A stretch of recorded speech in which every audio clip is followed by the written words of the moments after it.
Good afternoon. I call the School Innovation and Turnaround Committee meeting together, and can we get a roll call?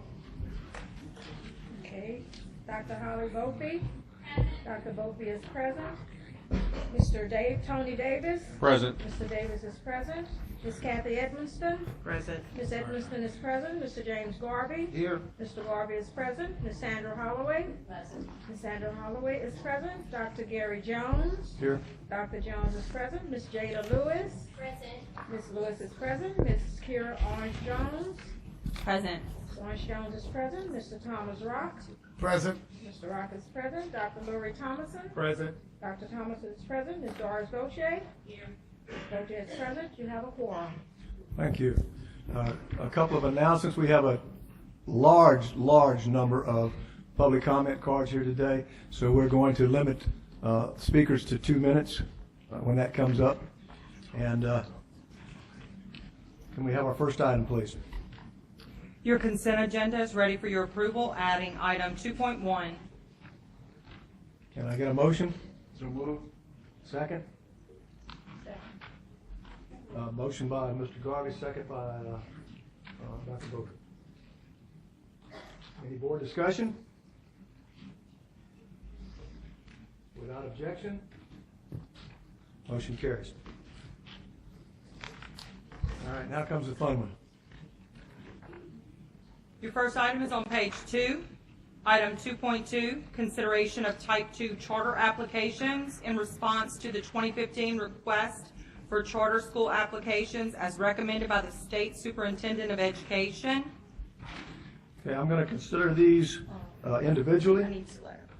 Also, supporting documentation has been distributed for this item. The department recommendation is to approve the department's recommendations and to defer one item. And in light of that, we're going to do Greater Grace Charter Academy first, Red River second, and Kingdom Buildings third, because that's the one that's recommended for deferral. So let's start with Greater Grace Charter Academy. Do any of the board members have any discussion? Can I make an introduction? Sure. I'm sorry, Superintendent White. Thank you. Members, let me give an introduction that takes us all the way back to the purpose of charter schooling and where we are in terms of your role and the ongoing process of making these decisions. You are being asked to consider 3 decisions today. One is a proposal to approve, one is a proposal to reject, one is a proposal to defer the decision until the next meeting. Greater Grace is a decision to approve. That's a proposal. The proposal on Red River is to reject the application, and the recommendation on Kingdom Builders is to defer the decision until the next meeting. So how did we get here? Years ago, the state created a law authorizing charter schools that calls for a number of factors, a number of roles. Innovation is one of them, commonly cited, but also it calls on schools that improve pupil learning, increase learning opportunities, encourage the use of different methodologies, require appropriate assessment and measurement, and so on and so forth. All of those things are detailed in the law as specific to charter schools. Not unique to charter schools, but they're what charter schools are intended to do. You have 2 roles. First, you approve charter schools that land in the state's recovery school district. There are no such schools related to that issue here today. The second role is to hear appeals and consider appeals of applicants that went to a local school board, were turned down at a local school board, but still wish to press their case. And they may ask you to create a school that accepts kids from around the state. So you could have a school that's located in Washita Parish that takes kids from Union and Madison, for example. In the last term, to give you context, there were 51 of those appeals brought to the board. The board approved 12 of the 51 appeals. This year, 19 have been brought to the board. The department has recommended approval of 7 of them, including the one it's recommending approval of today. So historically, you have a little bit less than 25% approval rate. This year, you're talking about roughly a third are recommended for approval. Most of those decisions have already been made this year. Before your board was inaugurated, most of the decisions were already made. The reason these three persist is that, candidly, I think they're the most complicated decisions. In each case, the independent reviewer, whose contract you approved earlier today, has said that academically the plan is strong. However, other factors were raised over the course of the deliberations. In the case of Greater Grace, it was local factors regarding enrollment. In the case of Red River, it was local factors regarding enrollment and a longstanding effort to integrate racially the public school system in that parish. And regarding Kingdom Builders, it regards the professionalism of the proposed school leader. Thus, we took more time. And on the last one, we have a proposal to take even more time in arriving at this decision.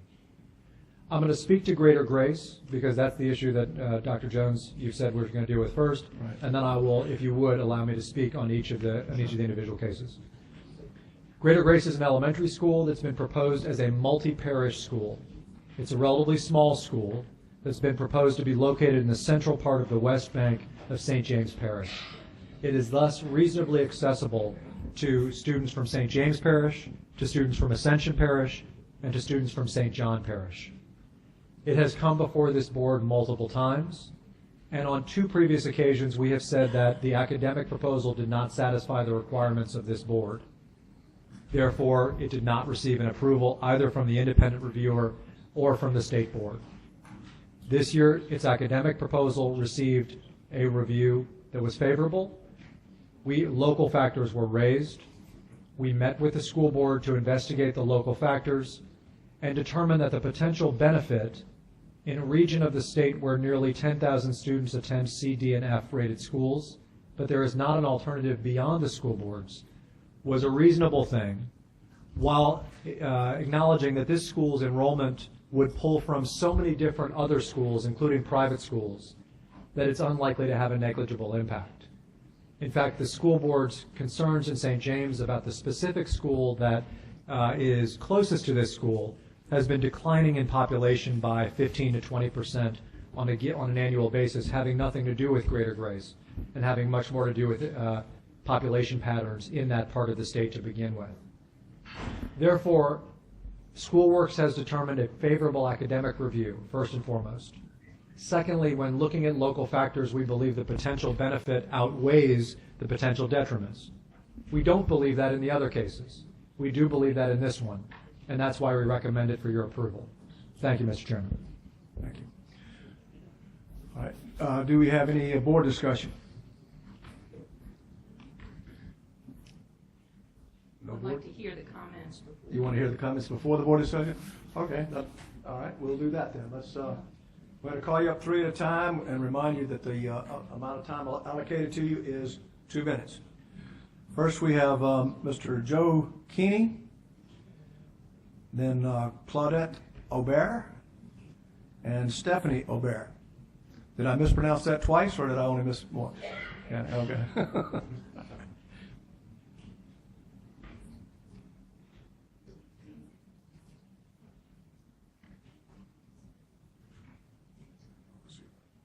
Good afternoon. Please state your name.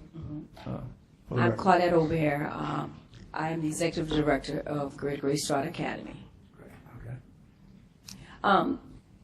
We've been here about 3 or 4 times before, and as Superintendent White has mentioned, we've corrected what seemingly was the problem. We've also done a pilot program. We went to various states, look at their blended program. Our program is just not the virtual program. It's a blended program, whereas we have certified teachers who will also be working with Fuel Education. This is the company that we will be using to assist with the program. And with the pilot program, we looked at what was happening in Chicago, what was happening in Texas, and some other areas. And we made the combination of doing both. And this is one of the innovative aspects of this charter application. The students are brick and mortar on campus. They attend, whereas we found out when we visited the other pilot programs, it wasn't as effective because parents were in control. Now we have certified teachers We've done a lot of things in regards to correcting the problem.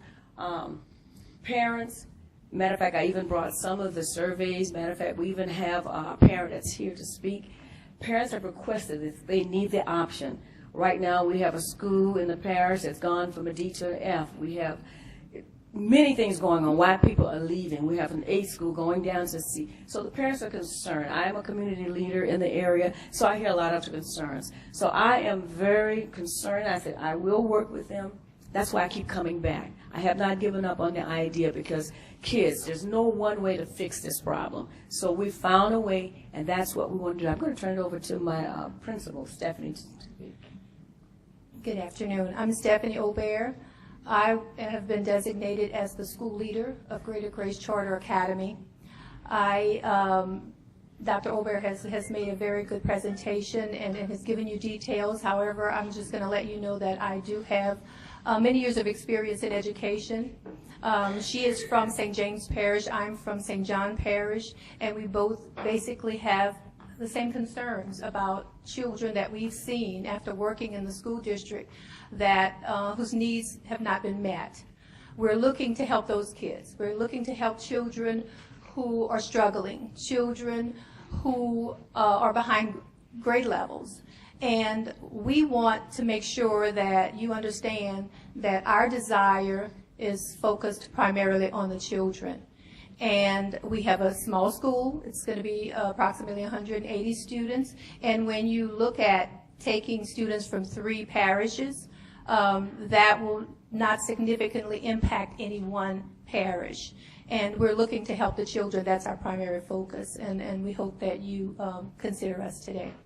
And the 180 for corrections there, that's the first year. So, and it won't go over 289 throughout the whole 5 years.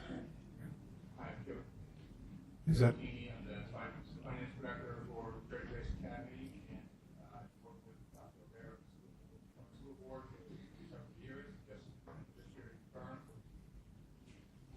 Just here to confirm that the proposed school has a sound and viable operating budget. Thank you. Thank you. Any board members have any questions of these folks? Okay. Thank you. The next 3 will be Becky Lavoie. Thank you for your testimony. Dr. Jones, excuse Yes. me, can I ask a question? Sure. I'm sorry. Dr. Obey, I just wondered, you mentioned struggling students. I want to know if you have anything in place to help kids who are struggling. You already know they're struggling by the parents that have come to you. Is that correct? Right. We already know that when the students enroll, we will be doing an individual learning plan. Every child will be tracked, just like a special education student is tracked with the IEP. Every day there'll be data management. They'll be working with students, and students that do not or are not able to complete what they're doing that day or are still struggling, we will have people that we're working with. And we also will be working with Nichols State University. We have the paraprofessional. We have the online teacher. Plus, we have the teacher that's there. Special education students. My background is special ed. Stephanie's background is special ed. That's been what I worked with in Ascension Parish, so I'm quite familiar with that and how to help them. We also have some other innovative programs that we plan to implement. We have an impact class. We plan to keep a longer day for the students, and definitely we've done some parent training. We just recently went to Washington, D.C. We spent a week there learning some innovative programs to work with parents, because we realize that's going to be an essential part. And we will be connecting all of those elements together. We have the technology to do it. So it's not just working with computers. It's actual physical bodies surrounding these kids, smaller classroom sizes, and all those extra things that the children need support. Thank you. Also, can I address that also? Yes. We have, in our experiences, and especially in my experience working with special education, we know that there is a large percentage of students who are behavioral issues in the schools. One of the issues is ADHD, and I'm sure all of you are familiar with that. I've done a lot of research on that, and we have a special program in place that will aid students and parents that are struggling with that issue. And so we will do special training with our teachers to make sure that they create a culture and an environment in the school that's going to be supporting and nurturing to those students, because we know how important it is for every child to get an education, and that's what our goal is. Thank you.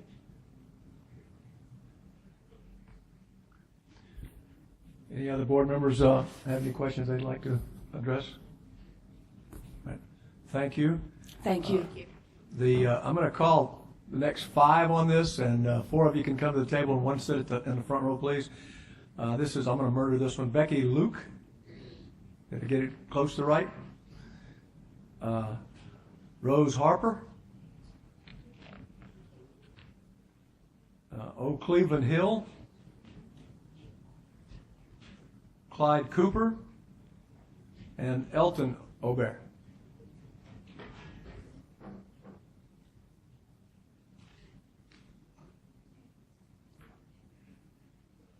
Okay, which one would like to go first?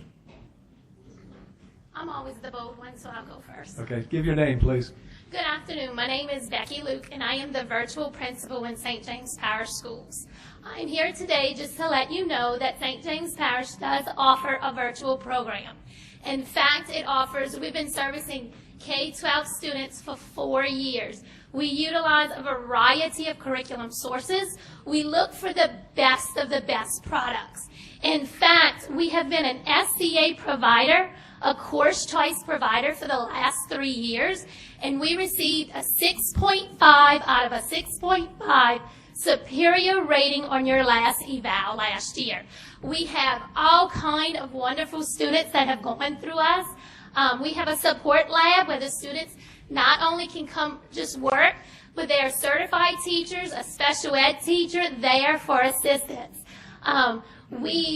It's just a great place. I am blessed to have seen all the challenges have overcome with the amount of students that have enhanced and learned through the virtual program. We utilize Ms. Rose as part of our products. We utilize Compass Learning. Like I said, it's a variety. We go out and get the best of the best. We look for rigor. We make sure that they're ready for the PARC assessment. They're ready for their EOCs, and we're seeing tremendous success. We're moving students forward. Thank you. Next. Good afternoon. My name is Elton Aubert, and I'm a former state representative, a former council member for St. James Parish, and I understand what the school board is doing. But when you come down to educating children, every little bit helps. Every little bit helps. We're not here to try to cut anybody out of anything. But as a councilman in St. James Parish for 16 years and as a state representative for 4, I understand the need for education, and I understand the need for choice for parents. You know, I was one of those parents that had to make a choice to pull my children out of public school because their needs weren't being met. And I put them somewhere where I was totally satisfied, even though it came at a cost. One of the things we were addressing is the people that have made a choice to take their kids out of public school and having to pay for it. You pay your taxes up front, so you're paying for public education, and then you're paying tuition somewhere else. So we're looking at coming in and helping those students come back to their parents, come back to the public school system. And that's merely our concern, one of our concerns. Thank you. Next, sir. Good afternoon. My name is Cleveland Hill, and I am the one of the board members for Greater Grace. I'm also a board member with Ms. Holloway at BCA, and also a board member of Max Charter School in Thibodaux. I say all of that to say this, 15 years ago in my other capacity as a college dean of education, I was, in all honesty, totally against charter schools, 100%. I guess what made my thinking change is that one day I sat down and realized that I was against charter schools because I was trying to protect the institution of education. And a revelation came to me talking to other people is that our focus should be on children, doing what's in the best interest of individual children, not the school district, not colleges of education, but what's in the best interest of children. And so that helped me change my way of thinking. And so the fact that we in education have always espoused that children learn differently, but then we go back and try to teach them all the same way. Is kind of like a hypocrisy. I applaud what St. James has done with their virtual learning, because to me that recognizes that children do learn differently. What we are trying to do is give them a third option. You have the traditional way of learning, which most school districts provide. You have a virtual. We're going to combine the best practices of both of those and create a blended learning model. As Dr. Ober said, we are not going to pretend that we're going to solve the education problems for every kid in the world. But we do give those children a third option, and I think that is what the purpose of charter schools are for. Thank you. Thank you.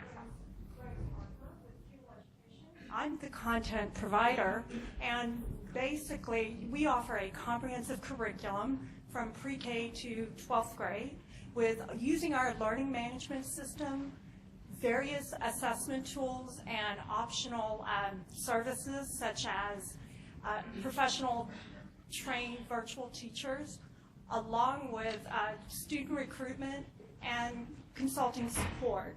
And so basically, Greater Grace will be implementing a blended learning program, and this is basically combining the best of both worlds, using our online curriculum with the face-to-face instruction delivered by Greater Grace charter teachers in a brick-and-mortar traditional classroom setting. Okay. All right, is that all the... Do we have anyone else that had a comment card in it speaking on this particular issue? Come on up to the microphone, please, sir. I think I need the mic. I got a big mouth. I'm going to get too loud. Do we have a card for you? I'm not sure. Yes. We yes, do? Okay, I'm yes. sorry. My name is Clyde Cooper. I'm the newly elected councilman in the 5th District of St. James Parish. And I'm here just to voice what the others have been voicing concerning Greater Grace Academy. I think St. James Parish needs another option. And I'm just here to support the parents. I've been getting a lot of parents come to me. I heard Dr. White spoke on the school on the West Bank, which is 5th Ward School.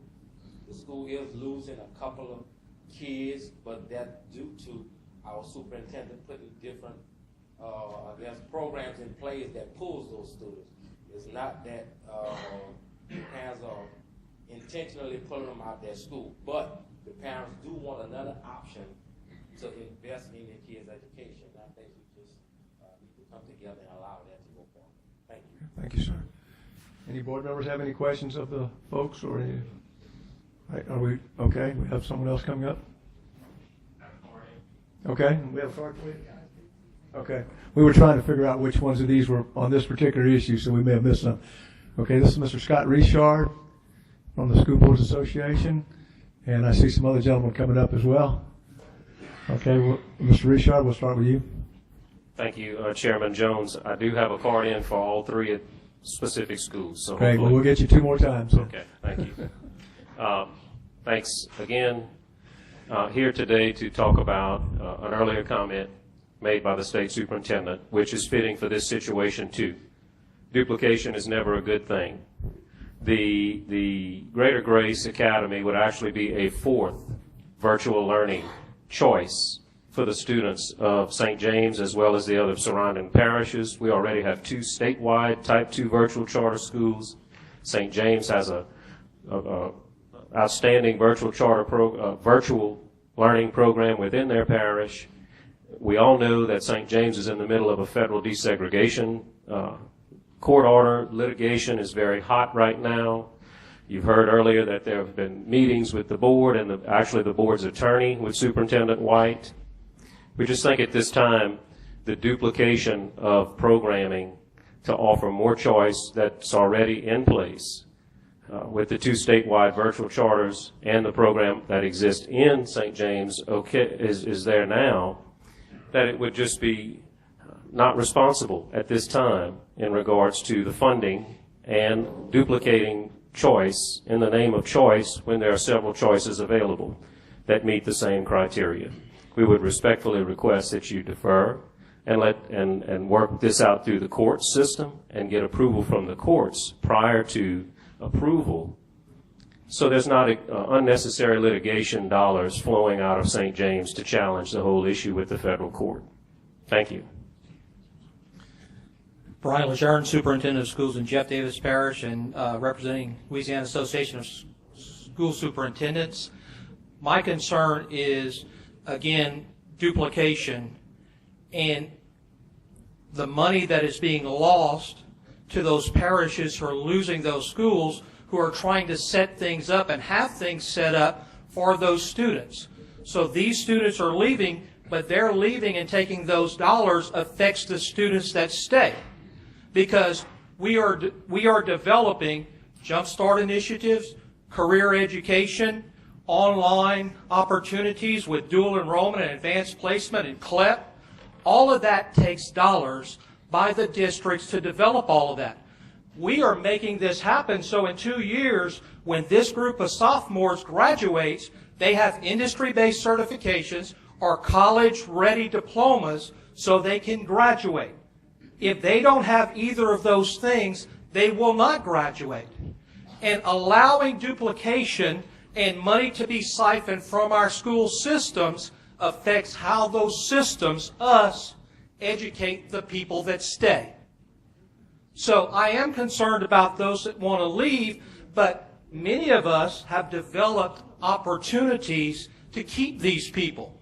They just don't want to stay, but in leaving, they affect the people that do stay.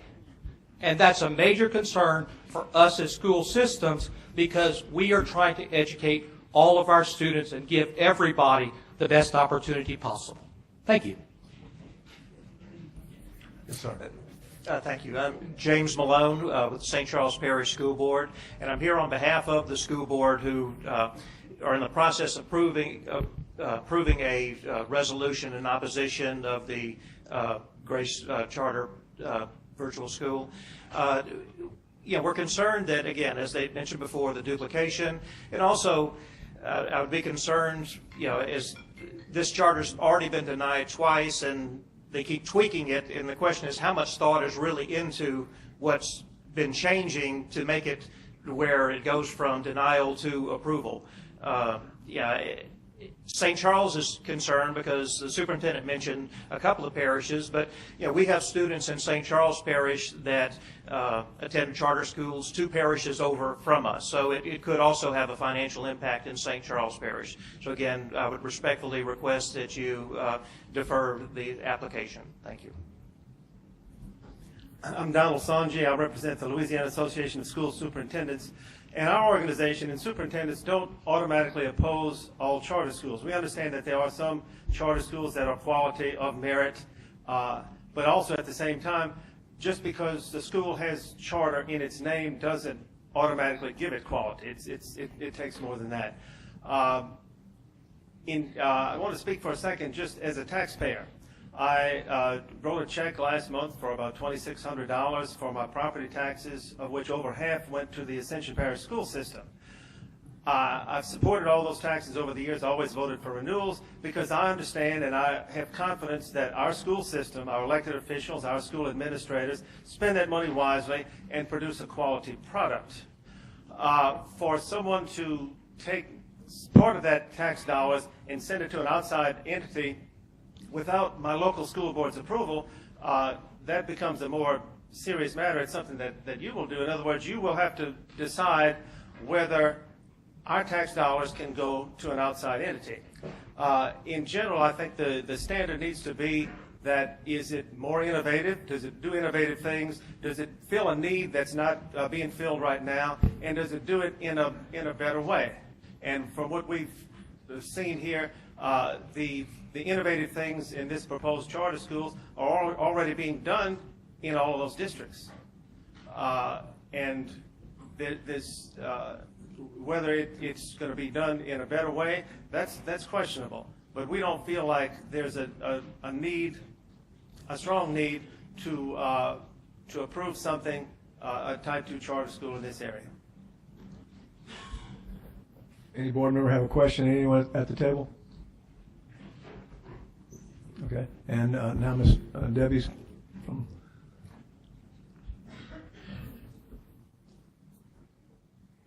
Debbie Moe, representing the Louisiana Association of Educators.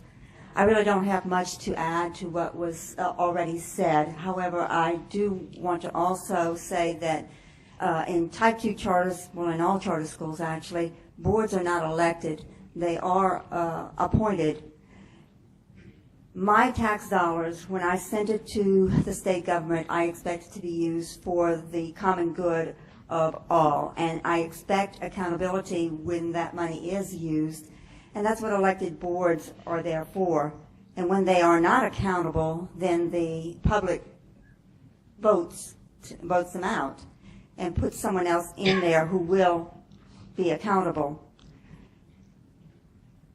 I also believe that the economies of scale that our school districts depend upon are destroyed when we differentiate into choice options and we don't send enough money to any of the options to actually educate a child.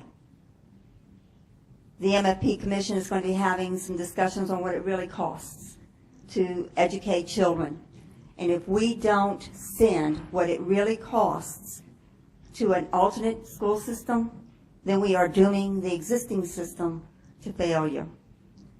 I would hope that you would take these things into account, along with what the other gentlemen and those who are in opposition have said, and I thank you for listening. Thank you. Thank you. Mr. White? Thank you, sir. Just a couple of facts. It's obviously clear that there's a difference in philosophy, and I think that's totally understandable on the different sides of this issue. Let me just talk a little bit about facts. It's a school of 180 children. It is a regional school, as was discussed, and we think predominantly it is of the West Bank of Ascension, the East and West Bank of St. James, and the East and West Bank of St. John that will be affected. Also, we believe private schools will be affected. That means if you talk about spreading the enrollment gain or loss, let's just assume it's a loss over 4 different groups, privates and 3 different parishes, you have a pretty small impact enrollment-wise and financially on schools. Now, they may assess it differently from what I do, but I understand what they're saying. It's a risk, so you have to assess, does the risk outweigh the benefit? And to my mind, the benefit of this one outweighs the risk. You will hear a different story from me on later applications where I think the risk of creating something new outweighs the benefit. But in this case, given the dynamics, given 10,000 kids attending CD and F schools in the region I discussed, I think it is overall worth it, and wanted you to have a chance to size the impact as it's been proposed. Are there any board members who'd like to comment? Or Is the public comment completed? as far as I know on that particular issue, I don't believe there's anyone still out there that wants to. Would you like to be recognized? Ms. Boyche? Obviously, you know, this is a very sensitive issue. When we talk in terms of charter schools, you know, I feel there's definitely a place for charter school options within communities which feel that there is a need. In looking at the particular districts being affected, you know, we have resolutions from the St. James Parish School Board and Superintendent opposing this. We have a letter from the Ascension Parish, in opposition to this. St. Charles Parish in opposition to this. Iberville Parish in opposition to this. Ascension and St. Charles Parish are A-rated districts. St. James is a B-rated district. I look at the type of learning opportunities being offered, and I do know that St. James Parish has a very robust and very effective online offering with student centers to help individually with children in the type of environment in which both online and direct teacher intervention interaction is available, and those students are members of the St. James Parish student count and are eligible to participate in all activities there. Locally, I guess I firmly believe that if a school district is an A or B rated school district and is providing those types of opportunities to their children, and that community, through its school board representation, is denying this particular charter, I don't feel that necessarily we should then be in the position to override that denial. If the school system in question was not meeting their objectives, if there were situations where students were struggling and didn't have opportunities for quality education, then I would have a different viewpoint on this. But I have a great respect for the St. James Parish School System, the Ascension Parish School System, the St. John Parish School System, St. Charles and Iberville, and I think those opportunities for the children there do exist, and their local communities, whereas I understand, I realize that we do have representatives from the school and from the community voicing favor, but their locally elected school boards, which represent that entire community, evaluated the charter and is asking us to deny this particular appeal. I'm a little bit concerned about the DSEG order. I know that many of us have been through that and through those proceedings for many years, and I would like to see a resolution of that prior to granting this as well.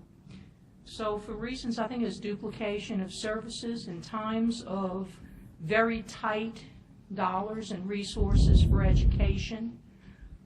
I'm not sure that these types of opportunities are not already offered to the students in St. James, Ascension, St. John, St. Charles, and Iberville parishes. So for those reasons, I would not be in favor of granting this particular charter. Okay. Is there anyone else who would like to speak? Yes, I would like to say one thing. One or two of the speakers said that this school, because it's a charter school, is not going to be overseen by elected officials. It's going to be overseen by an appointed board that is not responsible to the voters. My understanding is that this board is going to oversee this charter school if it's approved. And we are an elected board. And if it does not do a good job, I believe that we will shut it down. If it does do a good job, then there's a good chance that our voters will send us back here in 4 years. If we don't do a good job of overseeing it, we will probably not be likely to get voted back in 4 years. So I would like to, I don't know if you would say correct the record or add to the record, that this school will be overseen by an elected board. And if it doesn't do well, that elected board will take corrective action. Yes, ma'am. Thank you, Mr. Chairman. I just want to agree with and thank Ms. Boucher for recognizing the sensitivity of this discussion and the passion that exists on all sides. As someone, I'd like to offer the perspective as someone who actually does represent St. James Parish and St. John Parish and St. Charles, actually, and has seen this school develop over years and have just finished an election, like many of us, where we had the great privilege of speaking with hundreds, if not thousands, of constituents across our various communities about the needs and the wants for many of the parents for their children. I can speak firsthand to the countless conversations that I've had with parents who, despite the success of St. James as the district, which I commend, that is no easy feat at all, despite that, we have over 9,000 children across, at least 3 of those districts who still find themselves in a C to F school currently today. And I remember speaking to those parents and hearing the desires that they actually had for their children and the want for them to actually have more choices. And so if this school, which I do believe, having been on the journey and seen the journey progress over the last several years, could be one amenable solution to providing more options for children who currently do not have options that are associated with the B school or the B district, then I think that's a positive step forward that our board is positioned to take today. So I will be supporting the recommendation. Is there anyone else who would like to speak? If not, I need Can I a... just take just a moment, please? Certainly. This is probably not appropriate, but y'all, when you get to know me, you'll know that I do this all the time. But I was given this. I'd like to read what the legislature has put out for, I believe, the Department of Ed and this body, if I could. Is that all right? Yes. It is the intention of the legislature in enacting this chapter to authorize experimentation by city and parish school boards by authorizing the creation of innovative kinds of independent public schools for pupils. Further, it is the intention of the legislature to provide a framework for such experimentation by the creation of such schools, a means for all persons with valid ideas and motivation to participate in the experiment, and a mechanism by which experiment results can be analyzed and the positive results repeated and replicated if appropriate, and the negative results identified and eliminated. Finally, it is the intention of the legislature that the best interests of at-risk pupils shall be the overriding consideration in implementing the provisions of this chapter. And I would just like to say that, to me, that is the issue. Our children who are at risk and struggling. If we have a way, and I understand and I believe that St. James is providing what they need to provide, but for whatever reason, there obviously are many students that are not achieving success.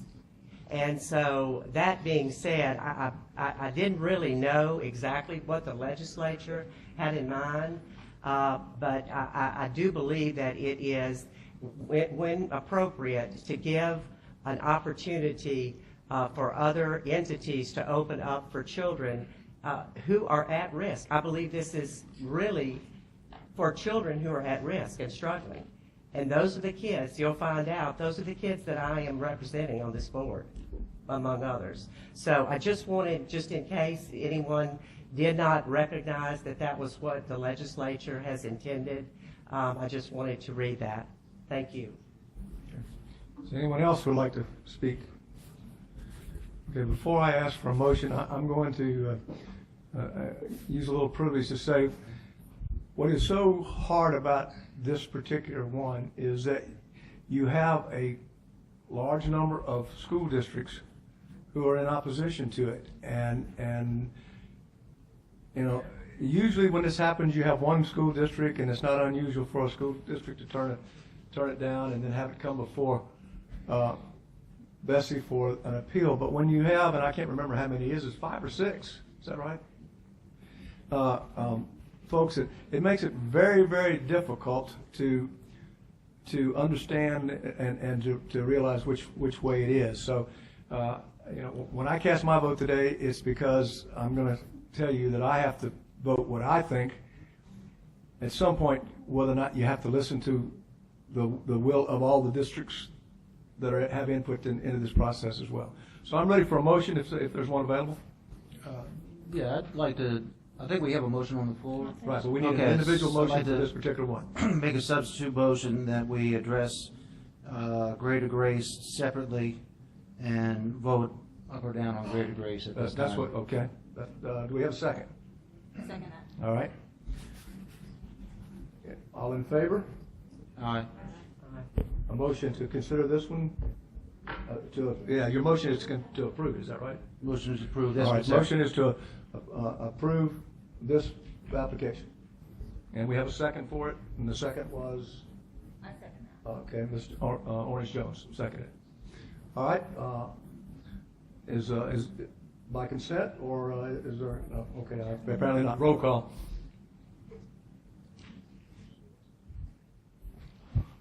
Dr. Bofi? Yes. Dr. Bofi votes yes. Mr. Davis? Yes. Mr. Davis votes yes. Ms. Edmonston? Yes. Ms. Edmonston votes yes. Mr. Garvey? Yes. Mr. Garvey votes yes. Ms. Holloway? Yes. Ms. Holloway votes yes. Ms. Lewis? Yes. Ms. Lewis votes yes. Ms. Orange Jones? Yes. Ms. Orange Jones votes yes. Mr. Rock? Yes. Mr. Rock votes yes. Dr. Thompson? Yes. Dr. Thomason votes yes. Ms. Vaucher? No. Ms. Vaucher votes no. Dr. Jones, do you wish to vote? No. I definitely do not wish to vote. But in all honesty, I think I have to be on record as saying that sometimes I feel like I have to support the district superintendents and the district, so I vote no. Okay, Dr. Jones votes no. The motion passes. Okay, next item, please. Oh, the next one would be Red River. And do any board members have any discussion before we bring them to the table, or do you want to speak? We need a motion. Okay, we need a motion to Make a motion that we consider Red River separately from the others, and the motion additionally is to deny. Right. Okay, the department recommendation is to deny. Okay, we have a motion by Mr. Garvey and a second by Ms. Bophy. Dr. Bophy, excuse me. May I I'm sorry, and you want to speak now? Yes, please. Okay. Members, this is a similar circumstance.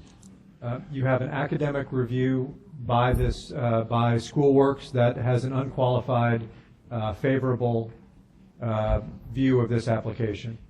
And having met with the board and some of the educators to be associated with the school, I can tell you it is an outstanding organization. I know some of you are from this part of the state, and I'm sure you feel the same way. At the same time, in spite of that, per our last discussion, I believe we have to be cognizant of both the benefits and the risks. And in this case, I believe that the academic benefits, of which I agree there are many, are outweighed by the risk to a long-standing effort to racially integrate the schools in Avoyelles Parish. I say this regrettably because I know this group is making every effort it can to serve students of all backgrounds, be they white, be they African American, or be they otherwise. However, the balance that the school board has reached in this particular parish is a delicate one, and candidly, I will say this, schools that are operating outside of the school board's purview right now are not entirely helping the racial balance that exists in the public school system of Avoyelles Parish. Therefore, I would say, one, I think you should urge and believe that the Avoyelles Parish school system needs to do more and continue to strive to do well by especially its low-income kids. There are too many D-rated schools in Avoyelles Parish. But I don't believe that right now, at this moment in time, we should run the risk of tipping a very, very delicate balance, especially when we have other schools that are not entirely assisting in that effort. Therefore, regrettably, our recommendation to you on this based on local factors, in spite of the academic quality and the efforts of this fine group of people, is to not accept and reject the application. Thank you, Mr. Chairman. Okay. I need the record to reflect that I'm recusing myself from voting or participating in the discussion on this one. I have a conflict of interest. I have a contractual relationship with the Avoyelles Parish School Board and their deseg case. So I'm going to step aside and let Mr. Garvey handle it for me.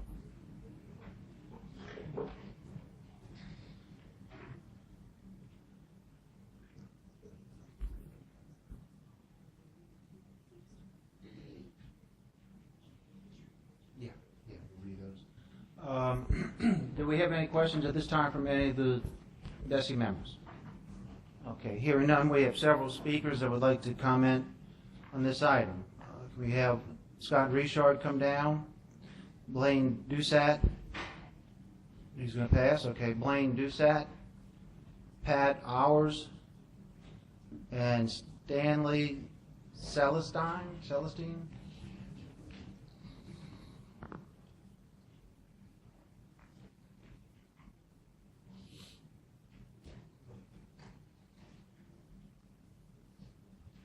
Ma'am?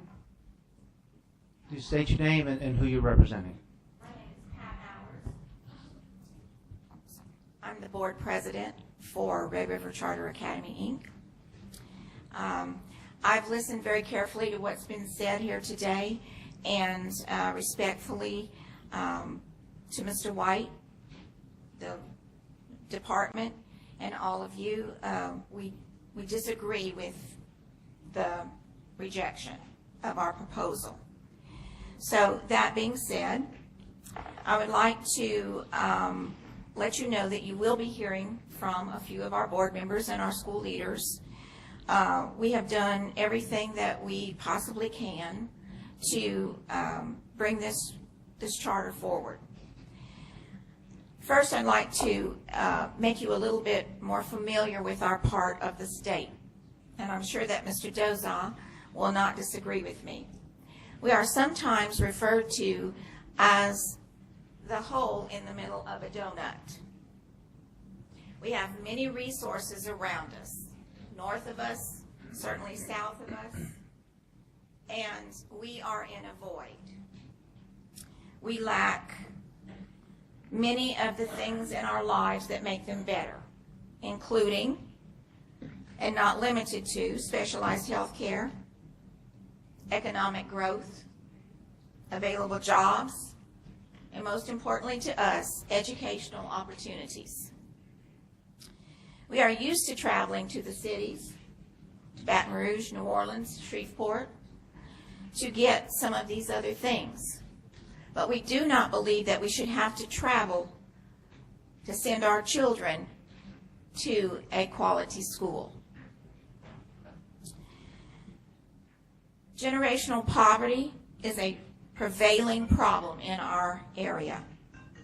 So as you can imagine, not everyone can afford private school, parochial school, or to take their children out of the parish, which many of our people do.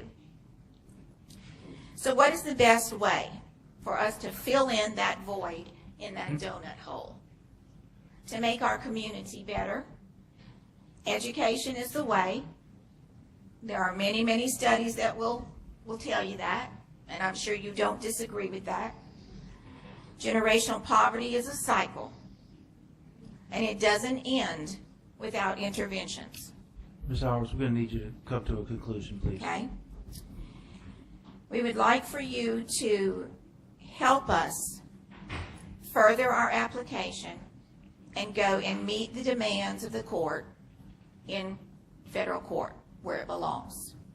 Thank you very much, and I will defer now to Mr. Celestine. He is our student advocate on our board.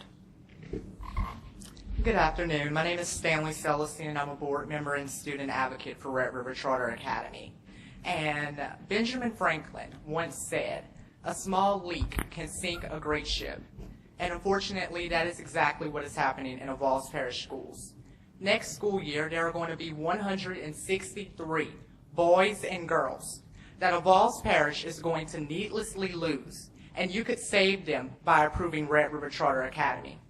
You will see, in a few seconds, you will see the quality of our school leadership, the rest of our board, and in the words of Superintendent White, one of the best applications received this year. The Evalds Parish School Board has held on to a plan that they do not care how many of us young people fail. They're going to continue to do the same thing that didn't work. As a student, the biggest obstacle Evalds Parish schools face is that they come up with excuses for why we fail. They look at our behavior and households, and they say, well, of course, what would you expect? And I say, regardless of those issues, which we as students do face, we need a school of choice, grounded in the truth, that despite the adversities, we will be successful. We will graduate high school. We will go to college, and we will graduate college. Red River Charter Academy is not just about creating a good school and saving some kids, but changing the culture so that a community where failure was the norm becomes a community where success is the norm. We are handling DSEG with expert consultation and deliberate care. We have collaborated with our attorney, received support from the plaintiff, studied court hearings, and rely on the experience of our diverse stakeholders who have lived and worked in Evalds Parish for many years. I'm a product of Evalds Parish schools, and my success is grounded in the old African proverbs that it takes a village to raise a child. Sadly, the decisions made by the Evalds Parish School Board negatively contribute to the village. In closing, BESE members, when you cast your vote, you're fighting for students like me, today's, not tomorrow's, future leaders and innovators. Schools are a snapshot of our society, and we must work to improve the learning experiences by addressing our needs before it is too late. Thank you. Thank you, sir. Mr. Duzan? Blaine Dozas, Superintendent of Schools of Evalds Parish. I want to start by saying that I cannot argue with you that our school system has been outstanding. I cannot stand here and tell you that we are achieving and have been achieving wonderful things. I can tell you that I've only been on the job for 10 months, and Mr. Celestine talks about changing the culture, and that is something I have tried to do inside the schools that already exist. And I could tell you at length, if you wanted to ask me questions later, of some of the changes that we have already made inside of those schools. The reason we are asking you to support Superintendent White's recommendation, it's a very common sense recommendation. We recently settled a 44-year DSEG case, but ours has a special twist that most DSEG cases have not had.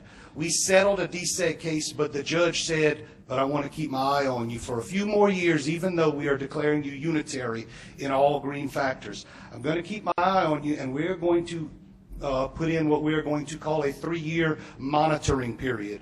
So for 3 years, the judge will still be watching everything we are doing. Any loss of revenue, any changes in our student enrollment will put risk hundreds of thousands of dollars, plus hours and hours that have been spent on settling this DSEG case. Our past board president, Mr. Michael Lacombe, is here with me today and can tell you the hours that we spent in negotiation with the federal government.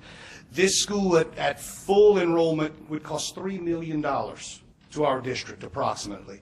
I challenge you to find another district in the state of Louisiana our size that would then have 3 charter schools, because we already have 2, one of which Mr. Celestine attends. We already have 2. And such a strong parochial presence. Our district fights for every cent and every dollar as it is. We are trying to change the culture. I ask for your time to do that. The bottom line is, even if maybe this school would help 180 to 280 kids, what you'll be pulling out of the other schools will cost the other 5,500 students that will remain. That's what you've got to weigh. Even though there may be benefits for a few, we fight such an extreme teacher shortage, this would pull from there. You would be affecting negatively the other 5,500 students who would not be able to attend this school. Thank you. Thank you. Okay, we have some more speakers. Brad Augustine. Yes, sir. Mr. Jones? I just wanted to say, I don't know how this will come out today, but I know one thing. I want to be that young man's agent. Can we get Lee Fryery and Kenneth Bordelon?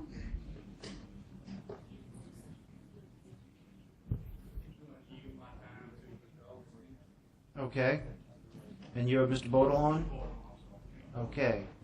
Then can we get Wendy McCain to come down, please?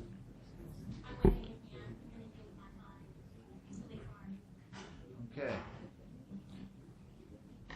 Allison Augustine.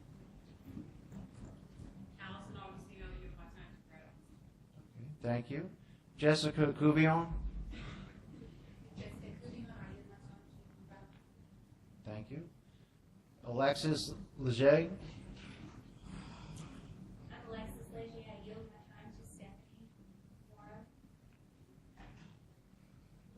I don't think we have a Stephanie. We have Stephanie Morrow, who said she wished to speak. Okay, Stephanie Morrow. Okay, Mr. Augustine? I'll let Stephanie go first, if you don't mind. Okay. Good afternoon, ladies Ms. and Morrow. gentlemen. Yes, Stephanie Morrow, founder and executive director of Red River Charter Academy. No. Stephanie, Is your excuse light me. lit Yeah, on that? turn your mic on. Okay, if you could pull it closer to you, that would be helpful. Okay, is that better? Okay. All right, thank you for the opportunity to be here today. The Louisiana Believes website states, and I quote, "Parents know what is the best education for their child and should be provided with quality choices. Louisiana Believes is based on the premise that families should be allowed to choose the school that is best for their child." So what are our choices? Avoyelles Parish is a D district with a performance score of 61.5, which is down 11.4 points from last year. It seems that we're headed in the wrong direction. Avoyelles Parish has an at-risk population of over 80%, which means most of us cannot afford to go to private school. There is another charter school, that's a type 2, but it is very difficult to get into, and there is a very long waiting list. The other charter school is part of the parish's system, which is LaSalle. The majority of the choices for our students is a D or failing school in the district. There are 3 of those. If you were in our shoes, what would you do for your children and your grandchildren today? I don't want to send my kids to a failing school, but that's where our choices are. According to your process and your common eligibility requirements that we turned in along with our application, our RCA is eligible to open a type 2 charter school. Nowhere on that form did it ask if we were in a situation of desegregation or unitary status. So that tells us that from the beginning we knew our battle was going to be in the courts for this particular issue. And we have been preparing for that for over 2.5 years. It was told to us through this entire process that DSEG would not have bearing on this decision, that we had to get approval first, and then we would move forward into the court system and fight the DSEG battle. We intend to fully comply with the DSEG order set forth by the judge. We have asked if we could talk to the judge prior to coming here today, and we were declined until we are approved. So there is no way for us to know what the judge wants except for by what other schools have done and have been approved for going forward. One other thing, our parish is 67th out of 74. This is very unacceptable to us as parents and as educators. We have smart children who just need guidance. They need high academic expectations. They need social and emotional support to help them get through the tough adolescent years to become productive citizens of our parish. If we continue to sit back and wait for us to obtain full unitary status, that has been going on for 44 years, how much longer are we supposed to wait? We've been at this for 44 years. Will it happen in 3 years? There's no way of telling. We don't know. The school board doesn't know. So how much longer, how many more generations are we going to lose for waiting for this to happen? We believe our battle should be in court and that it is a legal issue, and we are prepared to fight that legal issue. Thank you. Thank you. Ms. Fryer? I'm going to let Mr. Fiery. Augustine go next. Okay. Mr. Augustine. My name is Brad Augustine. I'm Vice President of the Board for Red River Charter Academy. I thank you for letting us hear us out today. You know, I've struggled with coming up with the words to convince you to approve our application, and I'm still in conflict. You know, as I stated, you know, I'm a resident of Evalds Parish. I'm married, 2 kids, Braden and Elijah. Both of them are in the Evalds Parish school system. Braden is special needs, diagnosed with autism when he was 3 years old. We just recently had to move him out of one school into another. There was issues at that school. It tears your heart up. Every day Braden was dropped off, he cried.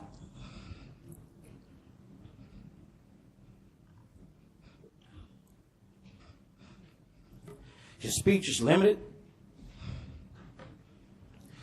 So the only thing we can get out of him was that, no, mommy, no, daddy, not that school.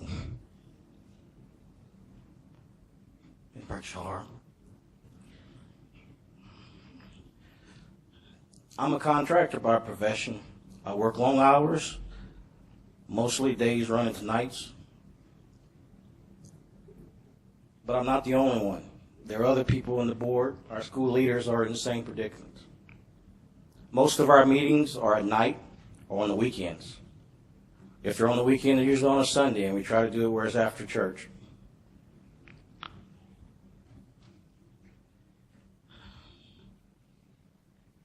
It's hard. Our meetings usually run over because there's a lot to cover. Our spouses bear the burden of taking care of our kids while we're away. They make sure homework is done, they're fed, ready for school the next day, while we try to make a difference. So why do we do it? We started this 2.5 years ago. This has been our life for 2.5 years. This has been our spouse's life for 2.5 years. Why do we do it? We're not compensated for it. Even if we're approved, the board will never be compensated for it. So why? And I tell you it's because we're tired. We're tired and we're frustrated. 44 years. We need something better for our children. So we said we're not just going to sit on the sidelines. This is our parish. These are our schools. These are our kids. So what do? We came together. We developed a plan. We call that plan Red River Charter Academy. We were excited about it. So we took it to our local school board, presented it to them, and say, this is our plan to help make our schools better in our parish. We want to work with you, not against you. We want to be a Type 1 charter school to work with the district. We were given to an independent interviewer by the school board who reviewed our application and responded and stated that we set the bar in applications submitted thus far. Again, we're excited. Moving forward, only to be denied by our local board. Why? Why? Because of MFP funding? Because of lack of qualified teachers in the public school system? MFP funding follows the child. That money comes with that child. That money comes to the school of their choice, which would be Red River Charter Academy. I'm a businessman. The budget that was in the application we adhered to, we illustrated that we could take those funds, solely MFP funding, and we could be successful. Now, if we can do that, why can't the local school board? It's not like we're keeping that child and keeping the child in the schools, in the public school system, and then taking the funding out. No, we're taking it all. We're taking the child and the funding.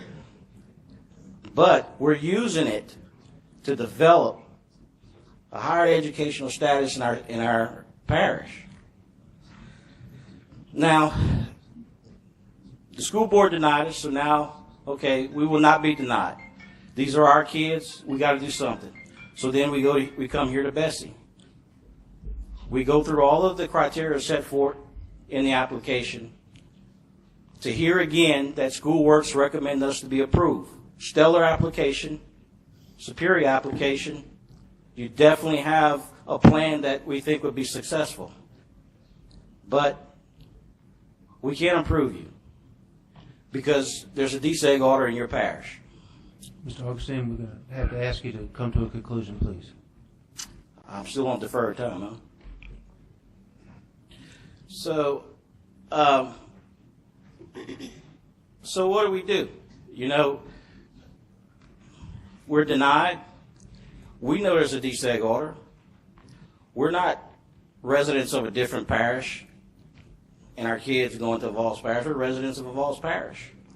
We've known there's a DSEG order 2.5 years ago. We know some of the schools are not balanced. This is why we're doing this.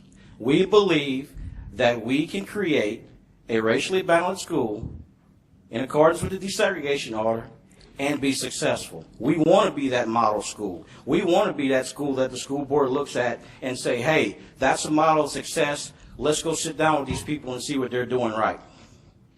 Mr. Augustine, we're going to need you to come to the... And I'm going to come to a close saying that just give us our due process. The only thing we're asking you here for today is an opportunity. That is an opportunity to go before the federal judge and let him be the judge of whether we will affect the DSEG order in Evalds Parish. Follow the process of doing what's best for the kids first. Let the judge handle it in the courts. And that's all we ask is for that opportunity. But we cannot have it without your approval today. Thank you. Thank you. Ms. Fryery? Yes. I'm Miss Lee Fryery, and I would be the school leader at Red River Charter Academy. So you're all very aware of the statistics. You're all aware of the struggle in Vols Parish, the academic struggle. Our kids are at risk, 100%. It comes across your desks every year, and every year the struggle becomes more prominent. Well, for us, it is something we're dealing with every single day. These statistics that come across your desk all represent the very students, families, and community members we are desperately trying to serve.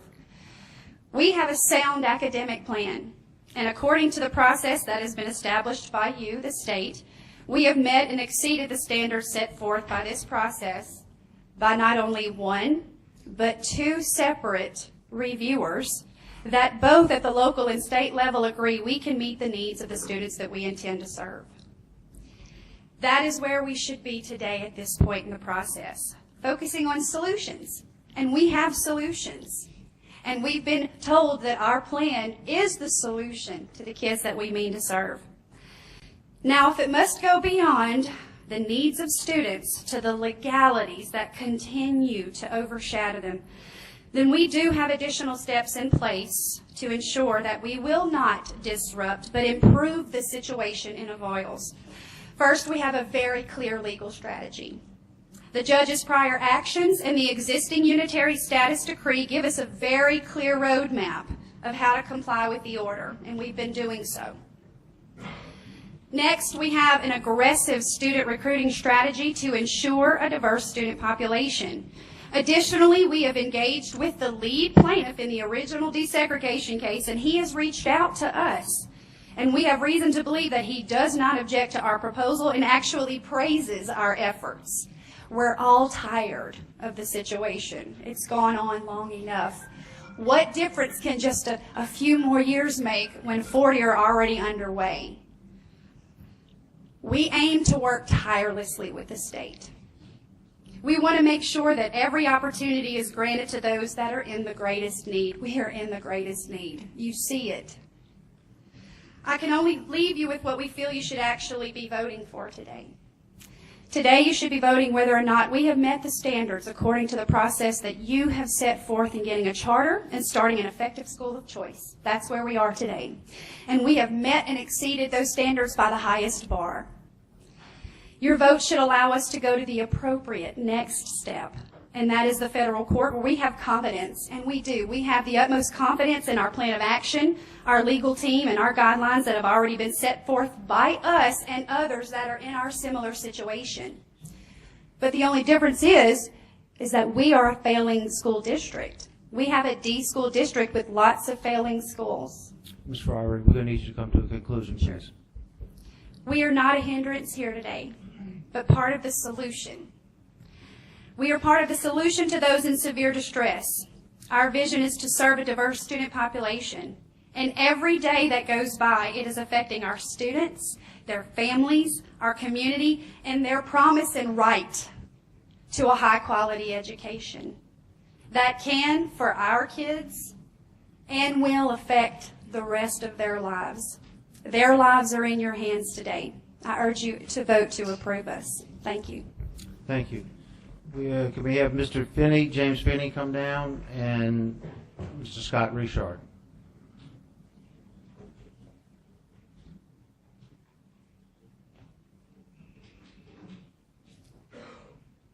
Mr. Finney? My name is James Finney. I live in East Baton Rouge Parish, and I've seen the effects when BESE approves charters in numbers too strong for the community to be able to withstand the costs of. The default answer by this board should be no whenever a charter is proposed, and you wait to be convinced to flip to the yes vote. A charter should be innovative. I've heard nothing from the proponents that suggests they're proposing anything innovative. They just want their share of the public money, or what they perceive to be their share. A charter should only be approved if it is clear that it is likely to improve the educational outlook in a community. I'm not even convinced that this group would provide a better education for those students that would attend that school, much less those that wouldn't be able to attend, because their needs aren't going to be fulfilled by whatever this school ends up offering. They mentioned several times that the Avoyelles Parish District is a failing district, even though it doesn't have a failing grade. And they mentioned a high number of failing schools which do have grades of F. So particularly those of you that are new to BESE understand that a grade of F says more about the demographics of a school's population than about the quality of education in the school. A grade of F means it's a school that serves poor kids. That is about all that grade means. Don't be misled to believe that a grade of F means that the teachers aren't doing a good job. It might be true that that's the case, and it's true that some F schools are doing a wonderful job with the resources and the students they have available. Using high poverty and the corresponding letter grade as an excuse to cripple public education is unacceptable. The current charter funding formula pays charters more than their fair share, and they tend to avoid the expense of students. Almost done. Thank you. There is no obligation on the part of BESE to transfer tax money to an unelected organization. That amounts to taxation without representation. I believe we fought a revolution over that a couple hundred years ago. When you approve a charter, there's a cost to the community. It must be clear, and it is not in this case, that the benefits justify the cost. Superintendent White's recommendation is refreshing. You should absolutely consider, anytime you consider a charter, the impact on the existing public schools, their students, and the community, and therefore I encourage you to reject this application. Thank you for your time. Thank you. Mr. Richard? Thank you, Acting Chairman Garvey Scott Richard with the School Boards Association. Unfortunately, we live in a state where over just about half of the 69 locally governed school systems in Louisiana are still dealing with 40-plus-year-old desegregation litigation that should have been solved 40-plus years ago. As a former board member from a district that went through the unitary process and attained unitary status, as a federal judge once told me as a sitting board member, it has nothing to do with you. It's where we are in time. We have certain factors we need to meet, and the district needs to show good faith in meeting those factors before you can be declared unitary. And that's why I ask you today, after following this at the School Boards Association in the last 3 years with Superintendent Lemoyne, before Superintendent Dozat, and the Avoyelles Parish School Board, and watch the very contentious issues related to desegregation, the very sensitive issues related to federal desegregation in Avoyelles Parish. And they have attained unitary status. And at this point in time, to approve this would throw them into the category as you have with Tangipahoa Parish right now, which could ultimately impact the financial plan of the proposed charter application, as the local share is being withheld by the courts and not allowed to flow to the charter applicants that were approved in that respective district. And I know I'm talking lingo and things that some folks may not understand, but the bottom line, I'm not here to debate the merits of the application whatsoever. The litigation that is involved with the federal desegregation matters that are before you today are very sensitive.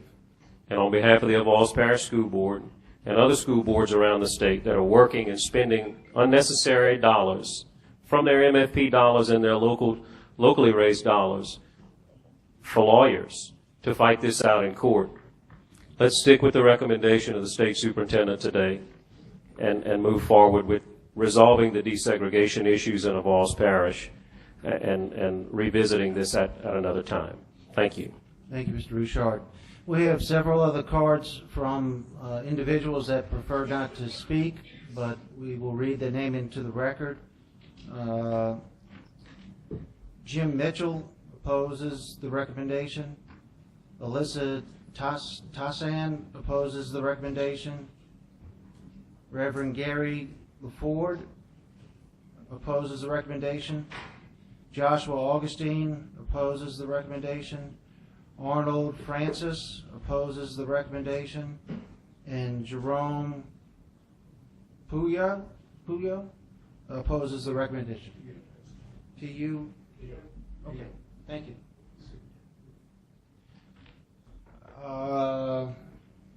That concludes the speakers. Do we have any questions from the BESE members?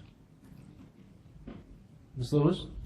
As the BESE member for the Vols Parish, I take it very seriously when, the members in that parish elected me in October to be committed to doing due diligence on every matter that's brought to my attention. And so I really made a concerted, effort to make sure that those parties that reach out to me, I've listened. I've had several calls from the Red River Charter Academy board members, and I've been receptive to what they've had to say, and I've already voiced my concerns, and I'm sure Ms. McCann and other people who have talked to me have relayed those concerns to the board, specifically around the school enrollment and the demographic balance. As I went through the campaign, several people have raised issues about the current charters and Vols, and as the BESE member, I can't not consider those current situations and the issues and the challenges around enrollment counts and the perception that especially one of the charter schools are really acting as a private entity instead of a public entity. And so as a charter school, we're responsible to make sure that all students are accessible and can attend those schools without special recommendations, requirements, that type of thing. And so that was my first concern, that we really haven't seen where charter schools in their area, and I know you demonstrated that in this application, but we've seen charters after charters come before this board and not do what's been said in those applications, right? And so I'm for choice. I'm for, making sure that all parents have access to quality public education, but for this particular charter, I'm in support of the superintendent's recommendation to deny this charter based on all the information that I have received during my due diligence, and that's my recommendation to the board. Thank you, Ms. Lewis. Do we have any other questions or comments from BESE members? Hearing none, we have a motion on the floor. Do we have any objections to the motion? Hearing none, motion passes. Next item, or the remainder of this item.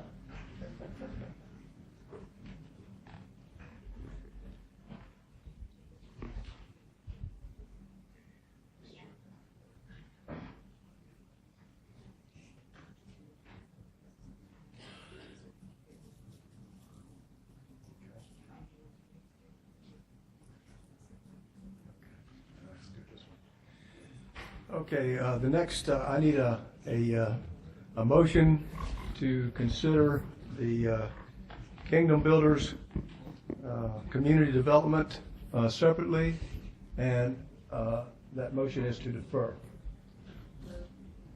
Okay, Ms. Holloway has made the motion. Do we have a second? Okay, we have a second. Mr. White. Members, this is an application that similarly received a favorable review by SchoolWorks on the academic merits. It came to our attention later that, certainly to my attention, that there was a reality television show that I thought should have been considered over the course of the process. And upon review of the process as to why that information and subsequently other information didn't arise regarding the proposed school leaders' employment history, we realized that actually that element, the professionalism dimension of a job applicant or a charter applicant, is not a formal criterion within our charter school evaluation process. So it is not the fault of the applicant, nor the fault of the independent reviewer. It is the fault of the department and its process for why this information was not surfaced formally. I raised the concern informally, outside of the process, and many of you have said that while the information may or may not be relevant, you don't like to do things outside of the process. Therefore, at this moment, I don't think I feel prepared, I know I don't feel prepared, and my agency does not, to bring to you a proposal that endorses this in spite of its academic quality.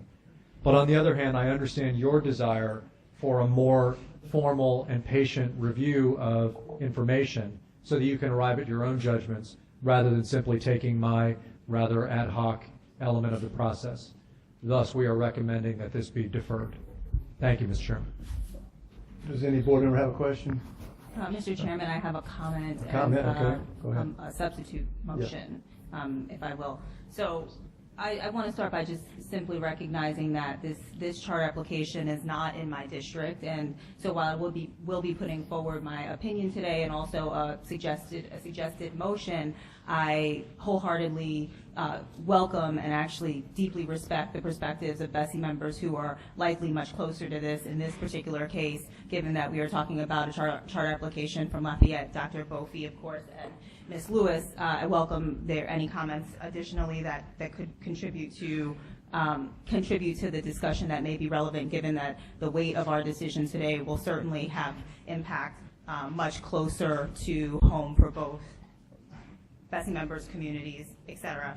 That said, I do bring a perspective, given that I do represent New Orleans on this board, and therefore over the last 4 years and, formally on this board and likely close to a decade before then, have had the great honor of supporting schools and educators across New Orleans, which is the only all-charter district in our state, and have seen both the impact of really strong decisions that we've made as a board and what that means positively for the lives of children across our city, and also the lessons that we can learn from cases where we have room to actually grow in our decision making and the impact that too has. So that's the perspective that I offer. I personally do think, given the way the information came to be, particularly the informal nature of the information that came to be after the fact, after a formal review process that the applicant met the standards on, and after the fact there's new information, I worry that currently our board is not in a position to make a decision that would be impartial or entirely fair. And in respect to the amount of work and effort that this applicant has put into this process, which in my understanding is over the course of years, in respect, of course, to the communities that will be impacted by our decision, chiefly our children, and also to respect the fact that we need to be thoughtful about setting a precedent in this particular case, I would like to offer a motion that takes into consideration all of those things. And in general, I just want to say, I typically, there are no easy decisions here, and this is by no means a perfect solution. I tend to not fall on the side of defer, particularly when we're talking about a real timeline, implementation timeline, and a school that, has huge goals to achieve and work to achieve, and at the same time, this is one of these cases where I do feel as though going slow may enable us to get a process right that has a huge implication for not only this community, but again, for our precedent. So in light of that, I'd like to offer the following motion. One is to defer action of the application until the March 2016 meeting, which I think is in alignment with what the department has also referred. I'd like to add to that by directing the superintendent to provide for a further review of the applicant's, how shall we say it, the applicant's readiness, or however we call it, based on a third-party evaluation. While I historically have, I certainly have a lot of confidence in the department's perspective, I actually think having a third party could be very helpful in this case. And then finally, being able to present those results to the March 16 meeting for the board to consider as we make the decision on this particular application. Ms. Orange, may I ask you for a point of clarification before I put your Yes, motion please. there? Yes. In effect, I think this is a substitute motion to what? It is. So it would be a substitute motion, but I want to get to the root of the problem. Does your substitute motion include the thought that this will be the process on all future applications? Or is it just limited to just this? No, it actually, there's a possibility that I would add something. Here's what I'll do.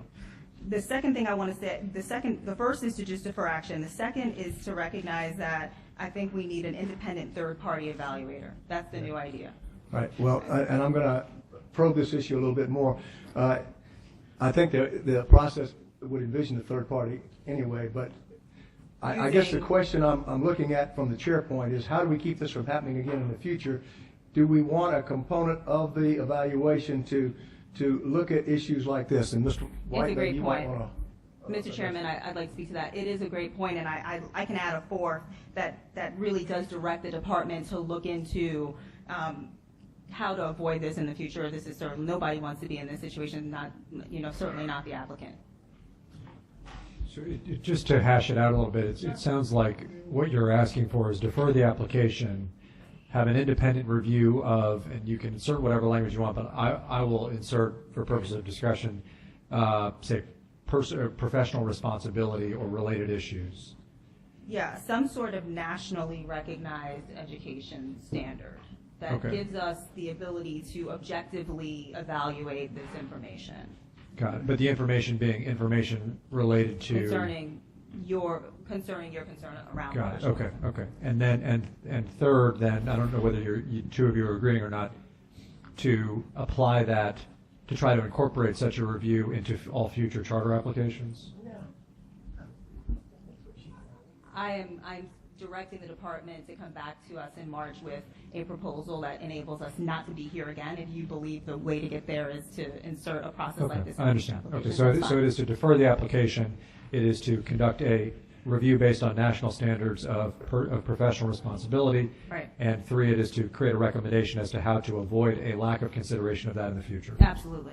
Okay, that's what I was trying to get at. Point of clarification. Do we have a motion? Do we have a second? Question. Point of clarification. Yes. This is for the school leader or the director? Like, we really need to, who are we evaluating? Can we be clear on that? I think it probably should be of all executive staff, the senior executive staff. Okay, we have a motion and a second. Any further discussion on it? Okay, we vote on the substitute motion first. So, is there any objection? Oh, we do have to take public comment first. I'm sorry, I forgot y'all were there. Okay, let's start. Let's bring 4 people to the table. Miss Alicia Clarkston, Patrick Clarkston Sr., Diana Clarkston, Patrick Clarkston Jr. In fact, why don't all of the Clarkstons here just come take this front row and come up to the table 4 at a time.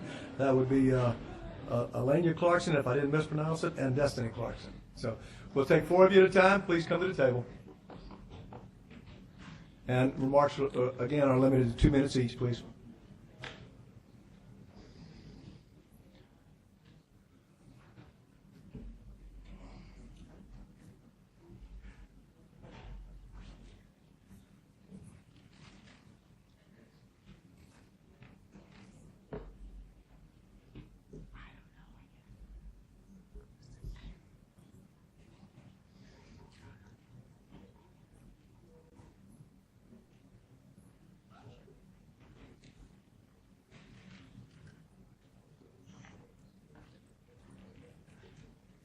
My name is Reverend Deontay Green. I'm here in support of Kingdom Builders Community Development Corporation. Excuse me, sir, what was your name again? Deontay Green. Okay.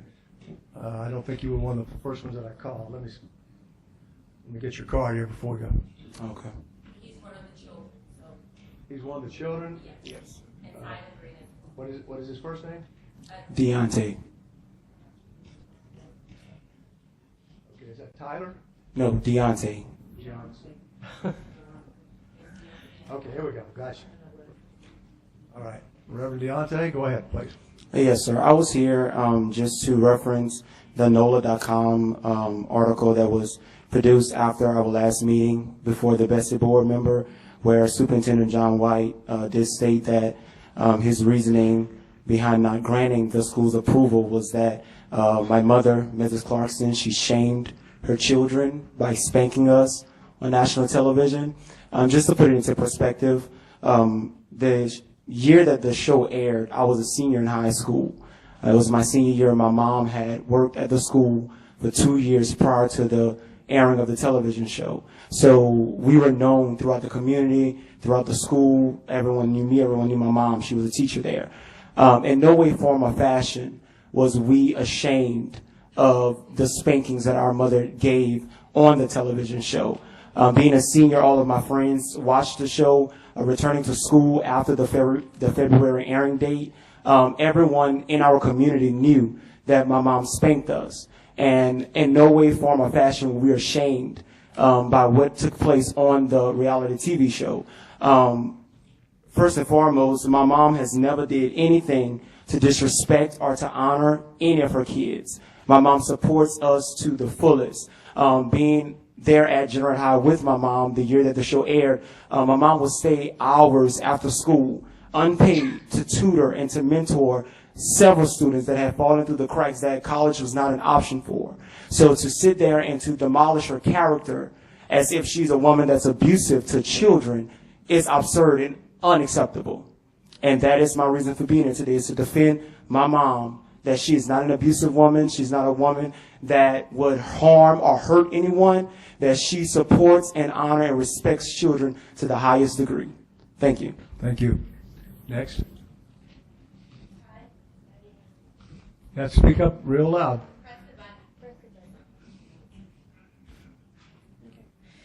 Hi, my name is Diana Clarkson. I'm the daughter of Patrick and Alicia Clarkson. I'm currently an 8th grader attending a private school.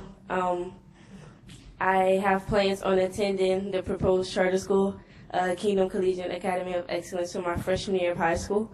I'm here to tell you guys the kind of person my mother is. My mother is a hero, not only to her own kids, but to others as well.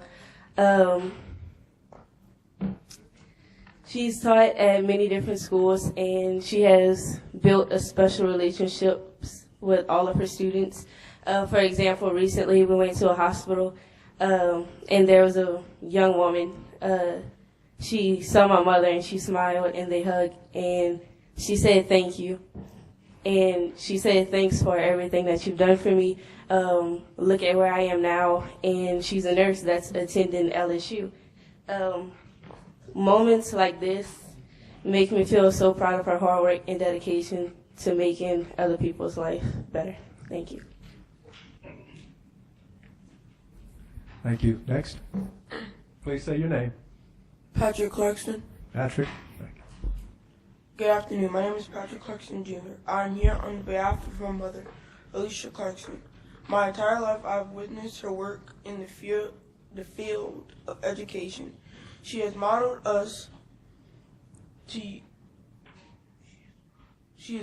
to us how to use education as an outlet to pursue our dreams and goals. She has taught us right from wrong. The horrible things that has been said about my family isn't true. I'm not ashamed of being spanked. I'd rather my parents spank me than me end up in jail or expelled from school. Thank you for your time. Thank you. Yes, sir. Good afternoon. My name is Tyler Green. I'm a senior, and I'm graduating soon, and I plan on attending college this fall. I'll first like to start off by saying I'm not here by exhortation, but I'm here by choice. Superintendent White mentioned on NOLA.com and various social media accounts that we were ashamed of the punishments we received. Well, if I can speak for myself, I was not at all ashamed. I'm very proud of the punishments I've received because they have made me to be a better person. 95% of my friends have been disciplined this very same way. It's part of our culture. Not only have I been whipped at home, but also, not proud to mention, but paddled by 2 principals. These disciplines have changed my life. I've never been expelled like 2 of my former best friends. I've never been arrested like 15 out of 40 of my classmates. I've never participated in drugs like some of my classmates who I know still are currently. However, I am ashamed of the comments that you made towards my mother. We all know the saying, spare the rod, spoil the child. The day we spare the rod and refuse to correctly diss our kids, that's the day we have failed God and humanity. This charter is giving opportunity to many future graduates. This is an opportunity I will not have graduating this year. If I was graduating from Kingdom Collegiate Academy of Excellence this year, I would already know where I want to go and what I want to do for the rest of my life. But unfortunately, I don't. In conclusion, everyone in this board has a job to do. And I believe that your job is to provide us students the best education possible and the best opportunities possible. If failing to vote yes for this charter, then with all due respect, you have failed to give us all opportunities possible. And if I just may add one more thing, by deferring this charter day after day after day, it's a sacrifice to be here. It's a sacrifice to be where we are. Every day we defer this charter, it takes time for me, and it's a sacrifice for everyone in here. Thank you. All right, may we have 4 more to the table, please?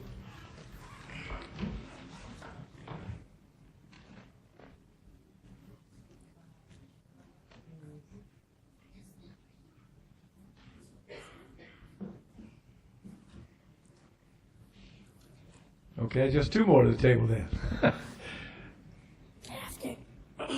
Good afternoon. My name is Destiny Clarkston. I am here today on behalf of my mother, Alicia Clarkson. I have written in the newspaper really bad things about my mom. That's not true. We have fun when we film the Super Nanny show. We wanted to do the show to help other people. That's all my mommy do. She helps other people all the time. When we go places, people still ask my mother about the advice she received from Miss Deborah, the Super Nanny. I'm not ashamed. I'm not ashamed. I'm proud of my mother. Thank you for your time. Good afternoon. My name is Elena Clarkston. I'm here on behalf of my mother, Alicia Clarkston. I missed school today to learn a life lesson instead. Lesson on public speaking, standing up for what's right, and never giving up on your goals and dreams. I really hope my teacher will understand. I have watched my mother work hard on this charter for the last 4 years. She attends meetings after meetings and have to be on the computer doing researches for long hours at night. I think she's superwoman, and when I grow up, I want to be just like her.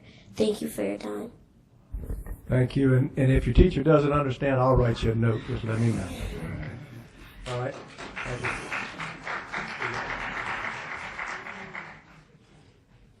Okay. I'm not sure.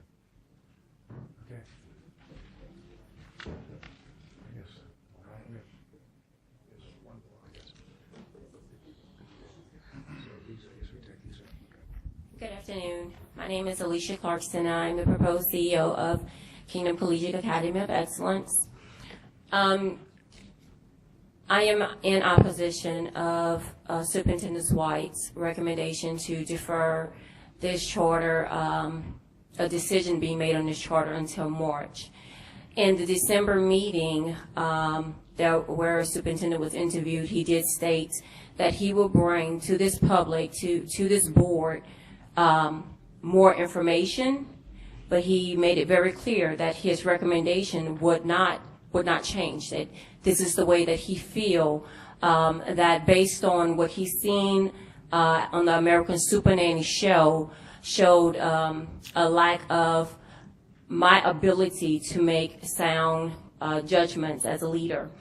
The show aired almost 4 years ago. We recorded this in 2012, and it aired in 2013. So 3 years ago, it comes February.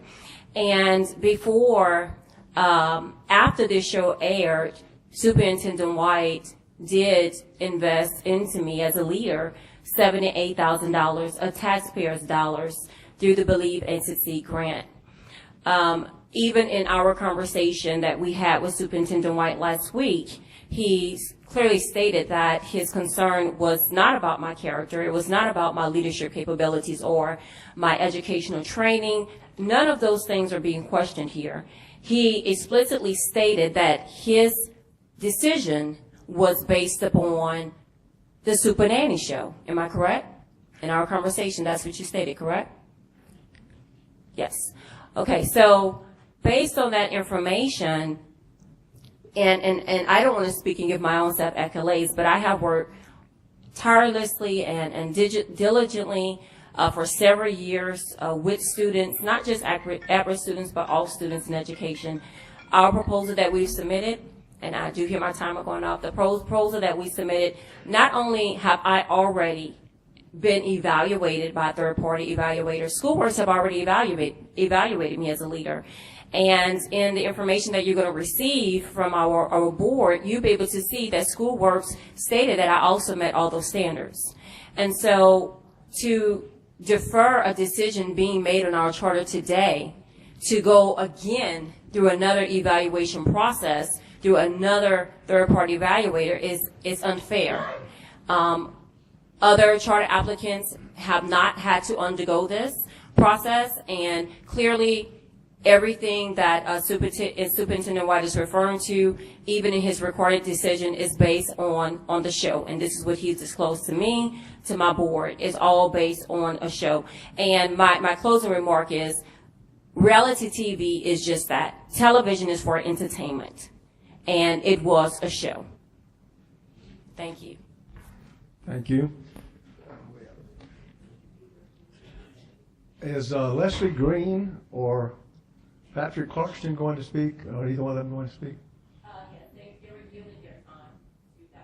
They yielded? Okay.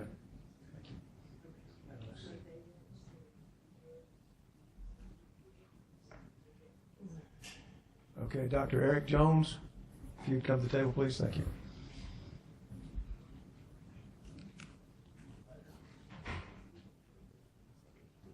Okay, so you have 5 minutes. You're speaking for it. Thank you very much. Good afternoon, board members. So I don't even know where to begin as I sit there watching Ms. Clausen's children, one who's taken off from school to come here, and two, to express their gratitude and appreciation for their mother and their upbringing, and the fact that you've seen the multitude of children, 7 children that was before you guys. And so I'm really baffled at, I was here in the December meeting, and I've watched for a good 30 minutes how this parent was totally assassinated by her character as a parent. And then to immediately leave this board in December, and not less than maybe 3 hours later, it's posted on NOLA.com. And I can imagine how those children, who by way of social media had to go back to school to defend their mother's honor or their father's honor, based on a comment that, which I strongly believe is out of character of Superintendent John White, to make a public statement to say that it wasn't about the spanking, it was about the shame of the mother putting their kids into shame.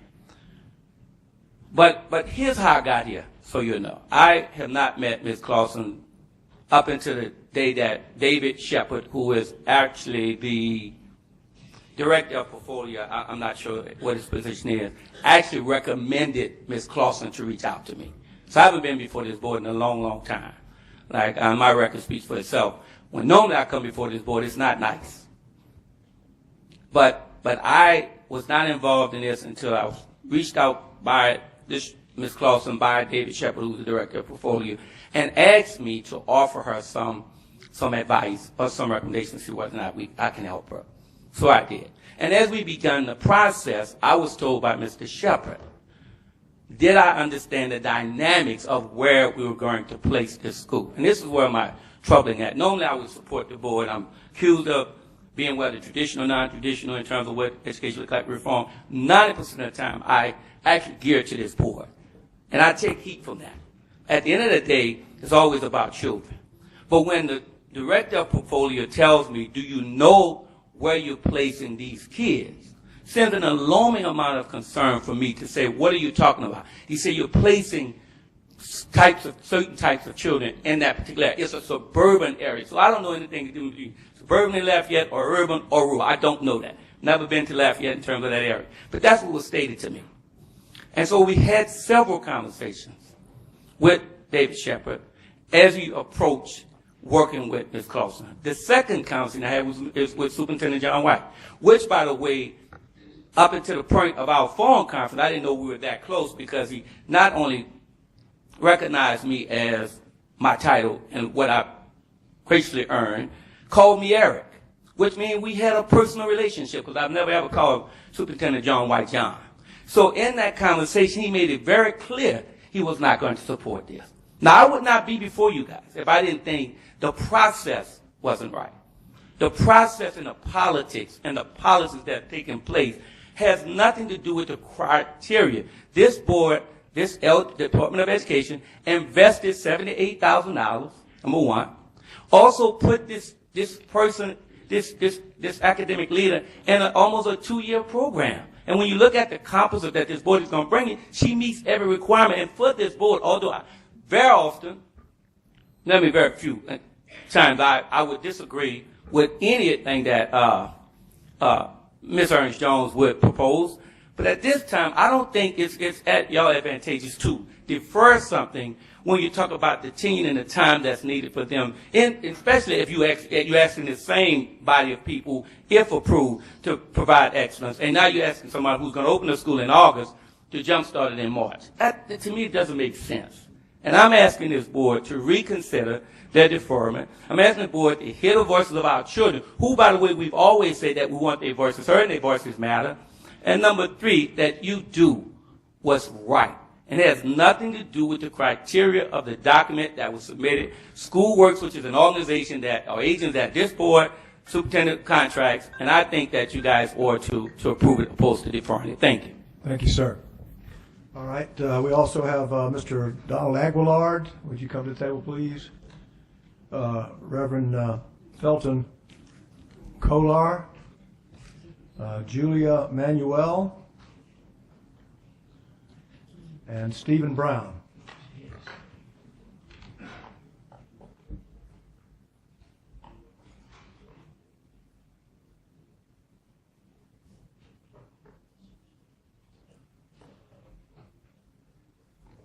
Superintendent Aguilar, we'll give you first bite at the apple. Thank you. My name is Don Aguilar. I'm the superintendent in the Lafayette Parish School System. I wanted to give you some update in terms of the Lafayette Parish School System. We are in the process of building a brand new high school in Lafayette Parish. This is the first new high school built in Lafayette Parish in the last 45 years. This new high school will be serving South Lafayette.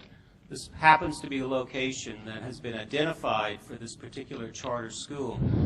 This new South Lafayette High School, and it has yet to be named with an official name, will open in August of 2017. It's being built to accommodate 2,000 students, the core service areas. It will open in August 2017 with 9th and 10th graders. That particular school will serve the needs of that geographical area of South Lafayette. We will have certified and credentialed staff, as we do in all of our high schools. We will have established partnerships for student internships and dual enrollment. We will have a focus on individualized graduation plans. We will have MOUs in place for supporting dual enrollment, industry partnerships, and internships for students. In short, we will have a very robust, comprehensive 9th through 12th grade high school based on 21st century learning styles and the latest classroom spaces and collaborative areas that we need our students to be able to be successful in career and work readiness. The particular area that is being targeted for this charter application was intended to serve predominantly at-risk and low-income students, particularly underperforming students. The geographical location that's been chosen for this new South Lafayette High School represents a population that our demographer says is 31% eligible for free lunch.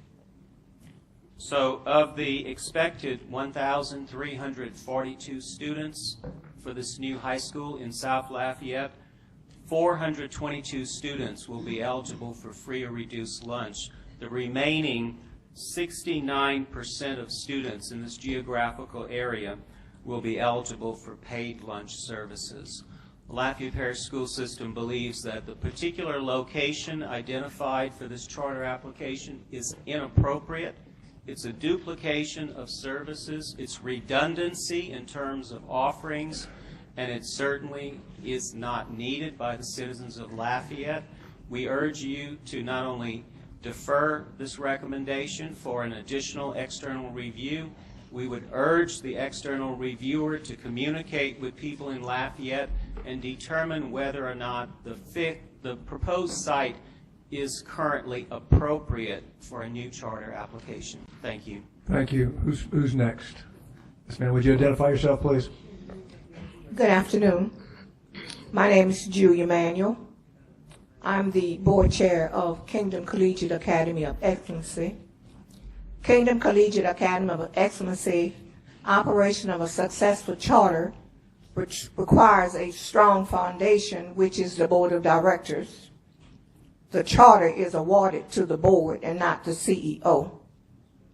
The board is very confident with the appointment of Mrs. Alicia Clarkston as our CEO. She's a strong leader who has great leadership. Mrs. Clarkston was appointed based on her extensive educational background, proven record of improving academic performance among at-risk students, and launching new ventures leadership philosophy, and extensive knowledge of transforming school and passion for education reform. The board of directors currently consists of 11 members with diverse professional and practical work experience in the area of education, public, nonprofit, and profit administration operation, community development, finance, and law. The board has 150 years of experience in education, veteran education, business leaders, community leaders, attorneys, and a host of many more. The school work approved that the board had expertise to govern the CEO and charter. We are asking that you do not defer but make a ruling today.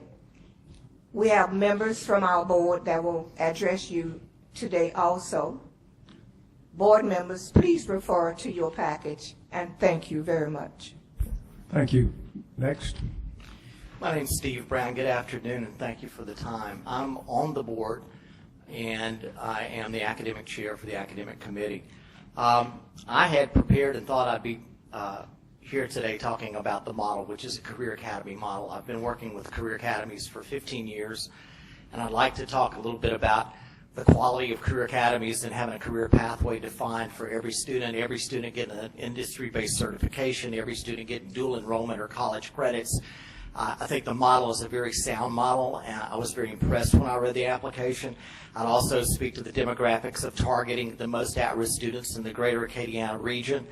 But that would take all of my time, so I'm going to have to take about a minute and get to the issue that seems to have surfaced here today. This board has great confidence in Ms. Clarkston. We've done our due diligence. I went back personally preparing for today and reviewed the recommendations and endorsements that came from educational leaders, administrators that have worked with Ms. Clarkston in the past.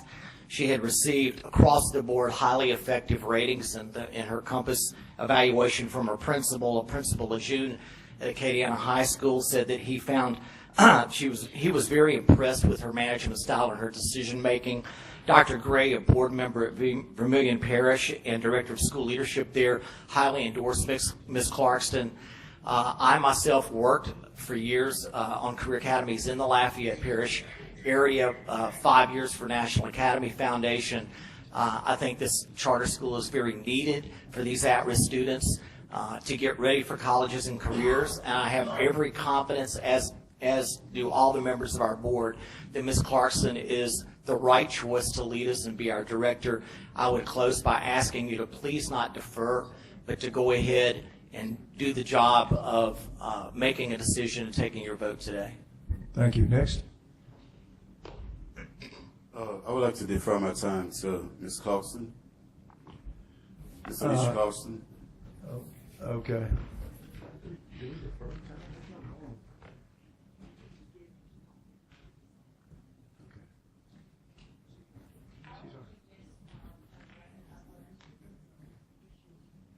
Okay.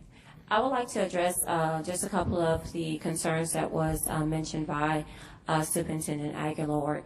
In regards to our program offerings, and he mentioned of duplication of services, our board did prepare for you a packet that if you look through your packet, I have outlined not only what Lafayette Parish School System is currently offering in terms of the high-wage, high-demand industries, but we're talking about a regional school. And so I have outlined for each one of those districts what their course offerings are. I also provided to you our programs of study and what those offerings will be for those students. I highlighted for you, showing you the data that surrounds what those districts have been able to produce up to this point.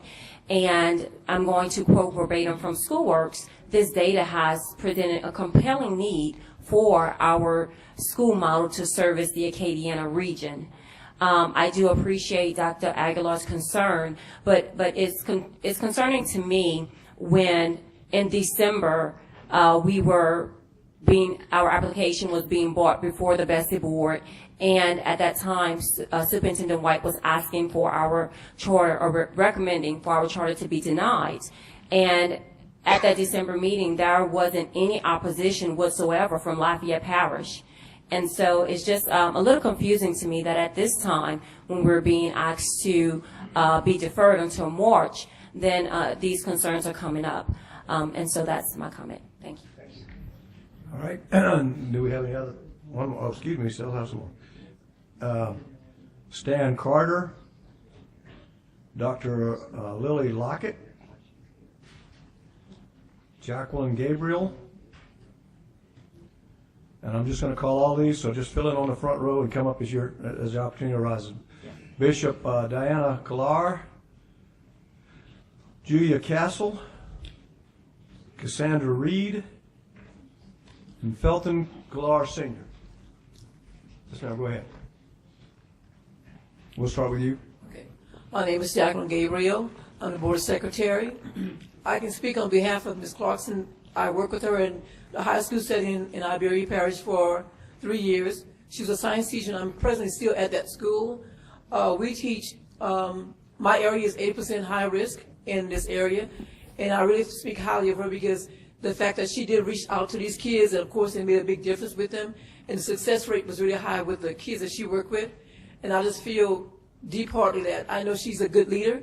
She's guided this board, and I know we are the board to take care of this school. And she's guided us basically to make sure that this is done correctly. And her charisma with everybody, with people, is just awesome. And I just use one word to describe her, it would just be inspiring with success for all of our students. Thank you. Thank you. Who's next? You can pick among yourselves. I'm Archbishop Diana Kohler. I'm here today because I'm first in the support of Kingdom Collegiate Academy of Excellence. Also, I'm in support of Miss Alicia Clarkston, the goals that she has set, the role model that she has played into this application of trying to get it approved, working long and hard hours. I'm here today to inform the board that there is a lot of lies that has been going around. One, I would like to bring to light. We've had many callers that has respond, and it had been made known that there is a reason for the superintendent decide not to approve this charter, and it has been made known that it has some racism behind it. It's okay for the school to be approved, but not in that particular location, and it has been spoken, and it has been recorded that the kids that's coming over there shouldn't be coming in this location. We've had several callers that has called upon us to say that they would be ready to go to war or go to battle with the superintendents for making these accusations, causing hurt to the family. First of all, I'm the mother of Miss Alicia Clauston. Alicia Clauston come from a background of priesthood.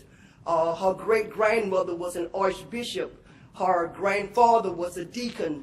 Her father today is a deacon. Her brother is also a pastor. Her children sings in the choir.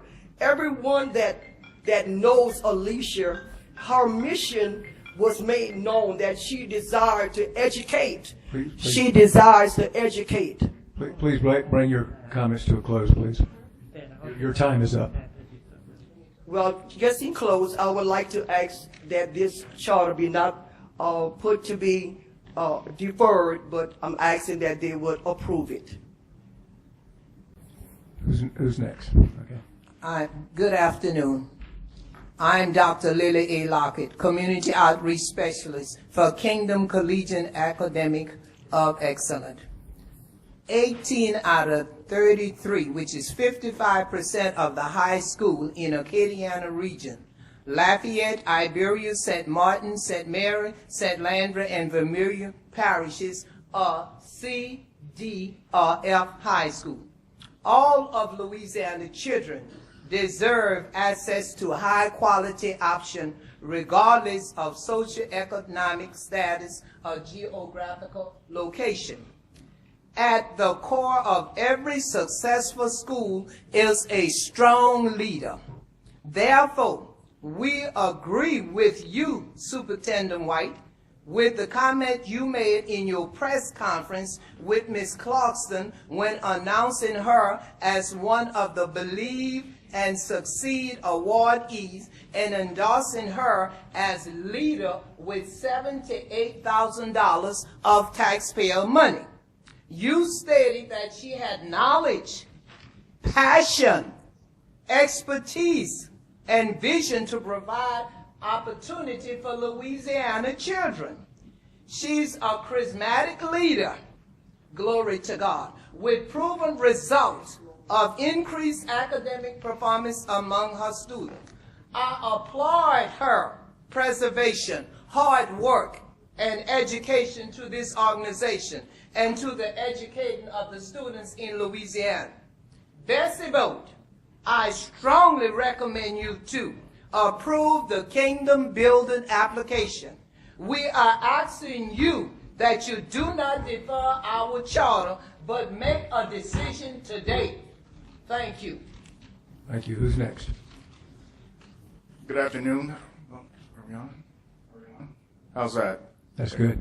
Okay, good afternoon. My name is Stan Carter, and I am the Finance Committee Chair for the board. And my background is in Big Four consulting, management consulting with Ernst & Young and Deloitte & Touche. Most of my work over the years, both in consulting and as an entrepreneur, has been in looking at and evaluating startup companies and companies as to their management capacity and capabilities and viability. I was reluctant, as Ms. Clarkson would attest to get involved with this particular charter school because it meant another commitment for me that I really wasn't interested in adding on to my plate.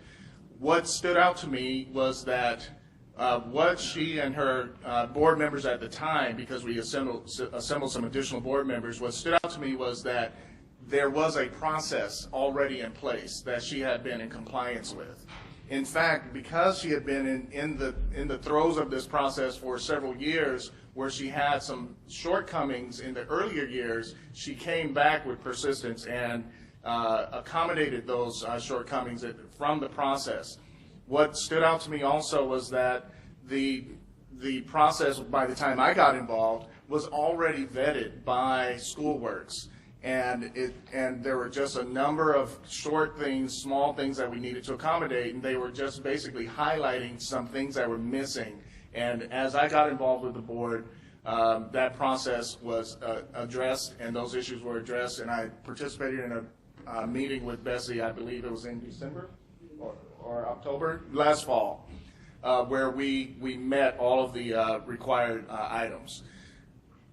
The fact that there is a process in place that has provided a framework for vetting the approval, that is what stood out to me as a board member, and why we as a board, including the approval of our CEO, had a process-based process.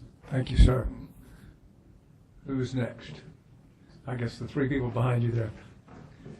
Thank you. When these three folks finish speaking here, I'm going to use my prerogative as chair to take about a 5-minute recess, else you'll have to use your seat cushions as flotation devices. So.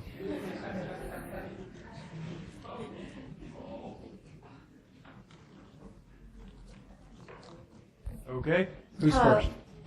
Hi, I'm Julia Castle. I actually had the opportunity to work with Alicia Clarkston on several occasions. I'm currently working in the finance industry, but I previously worked for BP America, British Petroleum, for over 2 years. So when I originally seen their curriculum module, I was really excited because working as the manager of government and public relations, trying to identify sponsorship opportunities for the oil and gas industry, that was some of the things that we looked for, those particular, like what she's trying to implement within her school. Now, with that being said, that's not my purpose for being here today. I was very perplexed when I actually read the information and spoke to Alicia after the previous meeting in regards to the comments made by Superintendent John White. I just couldn't understand how a man of stature would have the audacity to stand before a young lady that he and his administration chose, handpicked, vetted, supposedly, and belittle her in front of her peers. I was just astonished. And have the audacity to say that you were, in other words, taking a stance for her kids when you never met them, when you don't know them. Please address your comments to the chair. Thank you. Okay, so basically I took the opportunity to come here to talk about her character. Alicia has always abided by the highest standards of leadership. She's always displayed professionalism. She's worked with disadvantaged youth. She's worked with kids of all ethnic backgrounds, helping them to accomplish their dreams and their goals, helping them to see the bigger picture. Those that are falling between the cracks. We all know the educational system is not flawed. There is always room for change. And I believe that, and I stand wholeheartedly behind what she's trying to accomplish. I've seen her countless times crying in the corner because she's seen some of the kids don't even have the willpower to go forth. But I just stand here today just asking to not defer the vote of the charter, but to make a sound decision. Because if y'all looking at trying to change the way the vetting process, that should have been implemented. I just feel that, I mean, if there was a vetting process put into place, that was a sound decision made in advance. Thank you. Yes, ma'am. Yes, my name is Cassandra Reed, and I work for New Orleans Teleport as the Director of Operations, where we take reports for Adult Protective Services as well as CPS. And Alicia Clarkston does not fit that criteria. She's not abusive to her kids. We have served on several boards together, and I am definitely in support of her school. I'm in support of what she stands behind. She's definitely been a mentor to me, myself as well. I'm also a registered foster parent in the state of Louisiana, where she has assisted me with fostering and taking care of unfortunate kids as well. So I am supportive of her, and I ask that you do not defer your decision, but make a decision today in support of the Charter Academy. Thank you. And I'm going to back up just a little bit. I'm going to try to finish this item before we take the break, if at all possible. I'm sorry?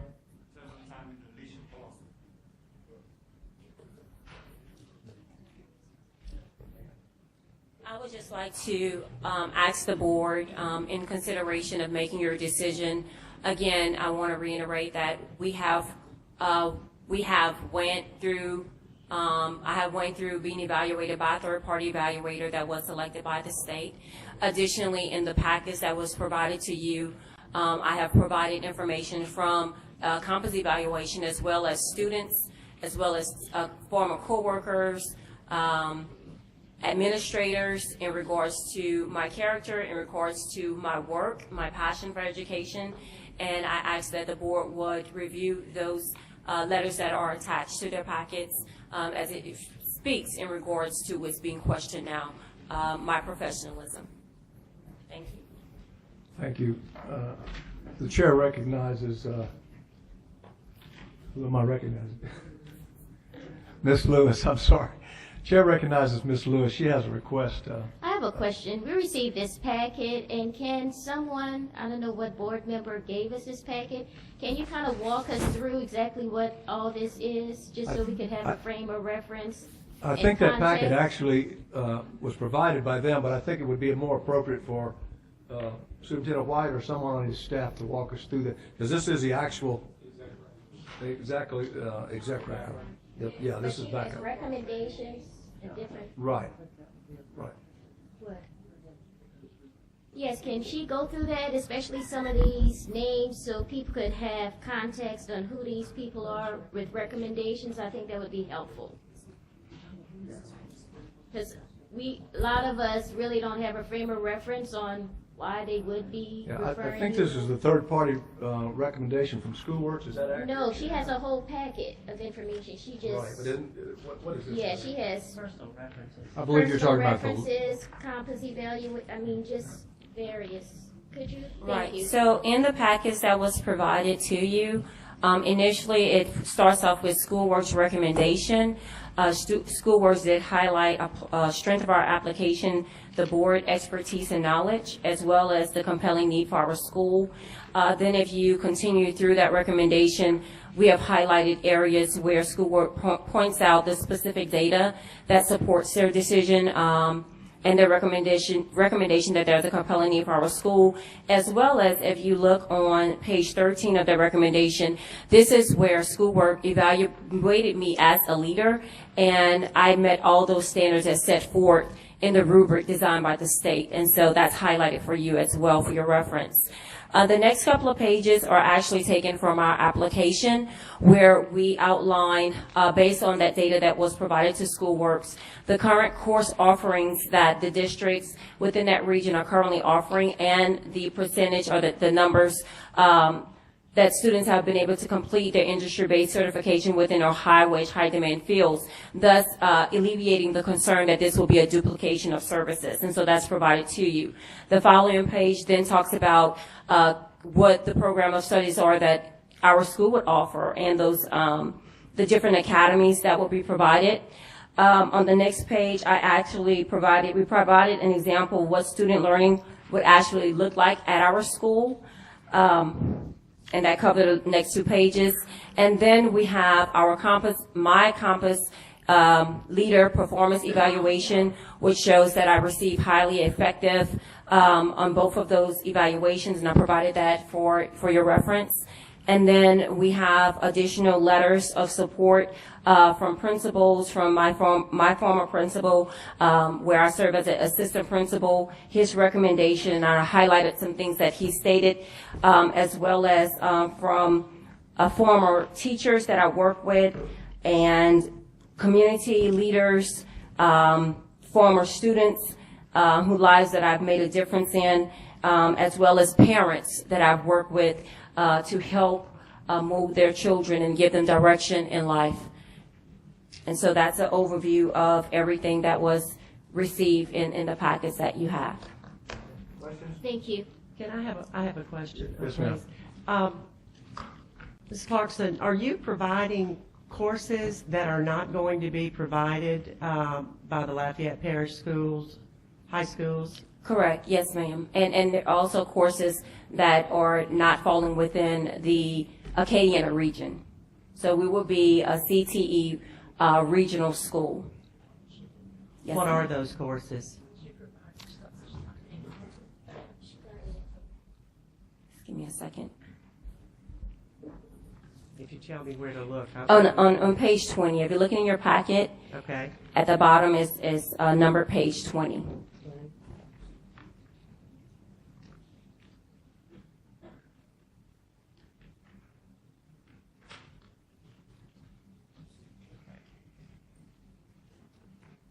Okay, I think I see. Okay. Freshman Academy, Career Exploration, Architecture and Construction Academy, is that it? Okay, Manufacturing and Business and Health Academy, is that correct? Yes, ma'am. And I just want to state, in terms of location, I was advised that I would have received the superintendent's recommendation if the school would have been located on the north side of town, the north side of Lafayette, which is a location where there's a predominantly economically disadvantaged group of students reside. However, currently Lafayette Parish School System have a CTE-focused school that serves the district that's located on that side of town. And if you flip one page up, I was able to provide the data that shows what they were able to accomplish in regards to meeting the needs of the high-wage, high-demand industries. And we contribute that primarily to the fact that the students are not able to complete their apprenticeships. They're not able to complete their internships, the things that's going to allow them to be successful in completing the industry-based certification. Thank you. Was that the feedback you received from the Lafayette Parish School Board when you initially started this, or was that the feedback that you received from the department? That's the feedback that I received from the Department of Education, okay. That the school, if located on the north side of town, that I would have been receiving the superintendent's recommendation.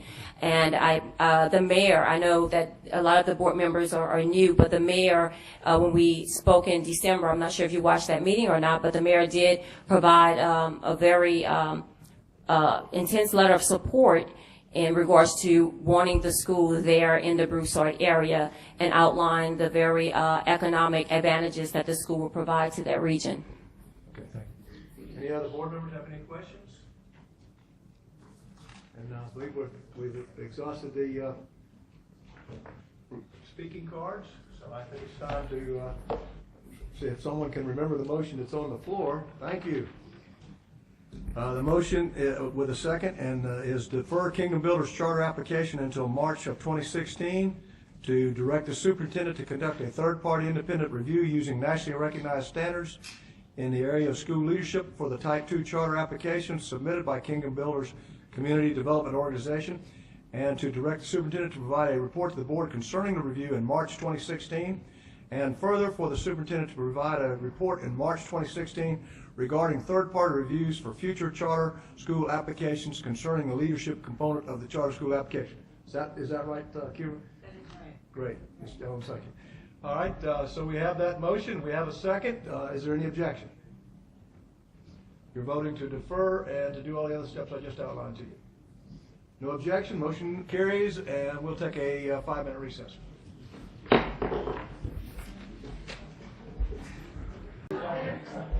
Okay, may we have everyone please take your seats so we can reconvene. Can we get the BESE members to come back to the dais, please? We've got a quorum, so. Okay, we have a quorum, so we're getting started again. Please take your seats. Thank you. Thank you. Do we have any BESE members out there? They'll all come back and say there's Dana. Everyone, please take your seat. We'll take a roll call.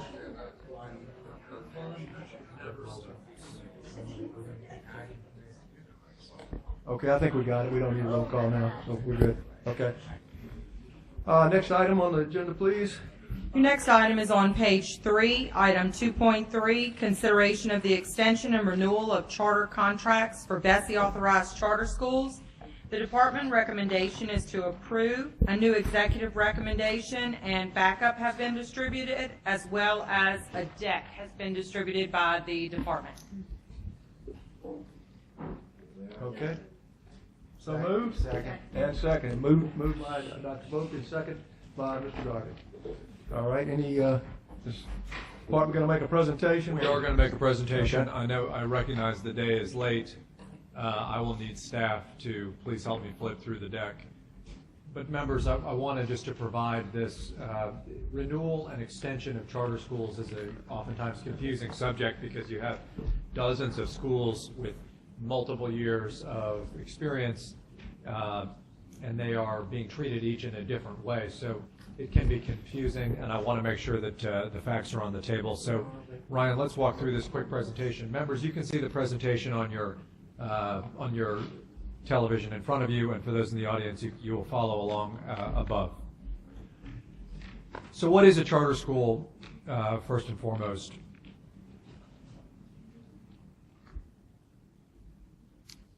Charter schools, as you know, are public schools. They were created in state law. They have the responsibility of making decisions about curriculum, staffing, and budget exclusive of any school board, whether they are under the auspices of a school board or whether they are under the auspices of a state.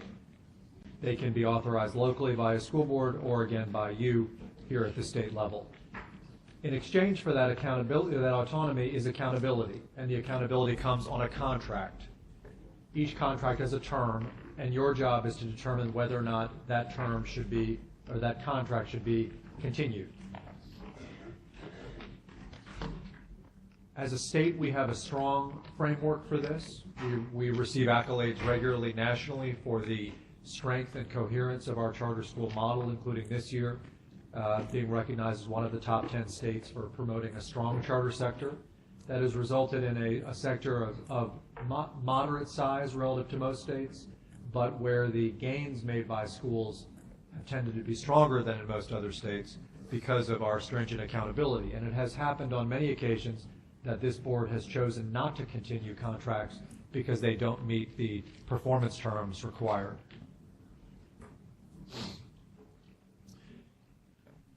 For a school to be authorized, they have to complete an application process to receive a recommendation and to be voted on for approval by this board. And you see below that there are a number of factors that ultimately then allow the school to open. You approve the school gets a facility, and the school then signs a contract with the state and then goes ahead and opens. You see below some statistics regarding applications received, ultimately approved and denied to both BESE and to local districts around the state this year. And so you can see that most charter schools are not approved when they are applied for. Now, in terms of the decision you're about to consider, every one of these schools participates in an annual on-site review of its legal compliance with specific terms of the law that are required of all schools or of charter schools specifically. There is then a published annual review which provides a detailed summary and a rating in terms of compliance. Every 3 to 4 years, there is a renewal or an extension cycle. And you today are going to be considering decisions of extension, which is basically, okay, we're doing a checkup to make sure you're ready to have your contract renewed next year, or renewal. You are actually renewing the contract and saying we're going to extend you for another period of time. And that's the decision in front of you here today. Upon initial approval, the school gets a contract of 5 years.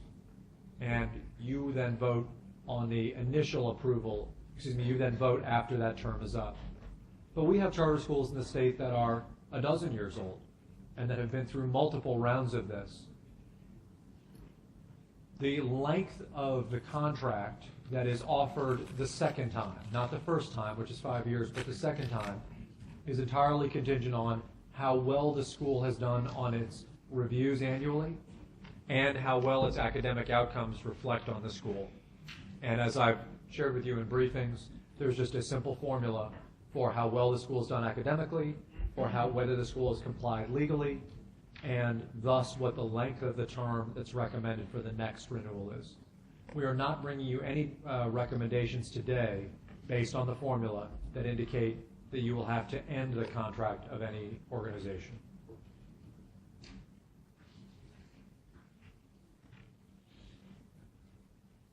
The frameworks for schools, as you can see, are spelled out here. And you see that the y-axis on the left gives 3 decisions. It says, okay, extension. That's the last year before renewal. It's an informal checkup. The next is the internal renewal, is the initial renewal, the first time a school has ever had its charter renewed after 5 years. And then the bottom category is subsequent renewals, anytime after that initial 5 years that it's had its charter renewed. On the top, you see 3 different types of charter schools. The first is the type you just considered before, brand new schools. The second are turnaround schools. School charters are just replacing the school that was struggling before. And the third are alternative charter schools, schools that specifically serve students with disciplinary issues, predominantly those that have been expelled from other schools. And what you see then is, what are the letter grade criteria for each of these decisions for each type of school? And we follow this rubric. You will note that upon your initial renewal, you can get renewed with a D letter grade. But upon a subsequent renewal, you cannot. And I know, for example, from some of you that you're interested in discussing why we would extend today one school that has dropped precipitously and is a D. Technically, you will see that that meets the renewal terms. However, the next time that this school comes back, it would not. The longer you go in our system, the higher the requirements are for your academic performance. Superintendent White, can I ask Yes, a question? please, Ms. Edmondson. So how long can you go as a D school? In other words, if you start and then we renew for 5 more years and you're a D school then, is that, how long can you go? We don't renew for 5 years if you are a D. We renew for 3 years if you are a D. Okay. So in other words, you would go 5 years, you have a D. You could only go another 3 years, and if you don't have a C by that point, you could not continue. So you could go 8 years at being a D school? You could go 8 years being a D school, yes. And that's something that the board should consider if the board has objections to that. I think that's a very valid question for concern. The other side of that is the harsher you are on that line, the less incentive people have to take on really challenging populations of kids. And so that's just the balance that we've struck. The way we've struck it is by adding that C or higher for later renewals. But you could make a very valid argument that you should bump that back to 2 years. Can I ask a question? Please, yeah. I know on the initial 5-year process, during the 4th year, like after the 3 years and during the 4th, which is the case with a couple of these schools, then you're looking for that 1-year extension to the 5th. But I thought it was, if you had a D, you also had to meet your academic goals and objectives in the 3rd year. So if we had a school with a 20-point drop, did y'all check to see if those goals and objectives in that 3rd year were met? And let's assume they weren't, and you still wanted to recommend that 1-year extension.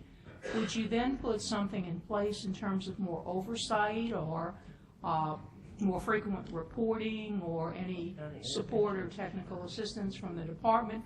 Would there be anything to do then that the department would do for that last year if that school had not met the goals and objectives in the 3rd year? It's a good question. I think it's fair to say we were putting them on a probationary extension. The probationary extension does require greater contact with the school, but it does not require technical support from the department. Okay. Might be something we might want to talk about at some point. Certainly would. Yeah. Be happy to.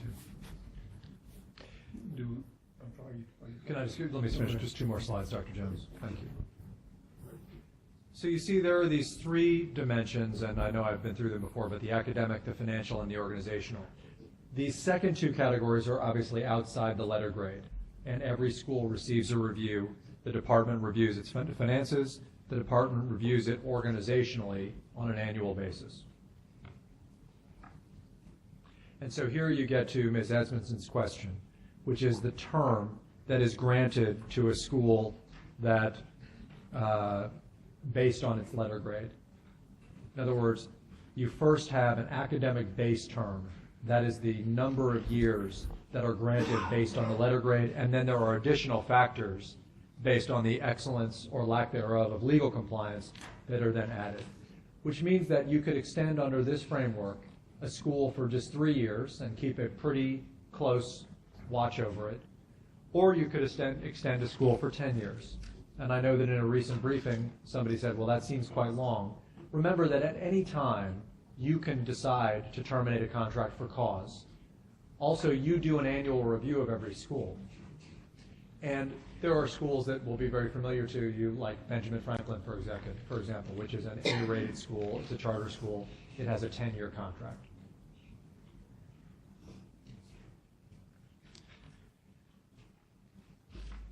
So the initial recommendations you will see are for, these recommendations, are for extensions. And this is the first category. As Ms. Voce said, this is just that kind of final checkup before next year when we renew. So why do this? I think it's to do exactly what some of you are suggesting be done, which is to say, if there are problems, we want the ability to be on the record and to say, before you come back for the renewal of your contract, we do have concerns. And that's the purpose of calling out this extension decision. Under policy, under BESE rules, all of these schools qualify for an extension. But at this moment in time is the time to give a checkup and to say, you have to understand if progress isn't made, it could be a problem for renewal.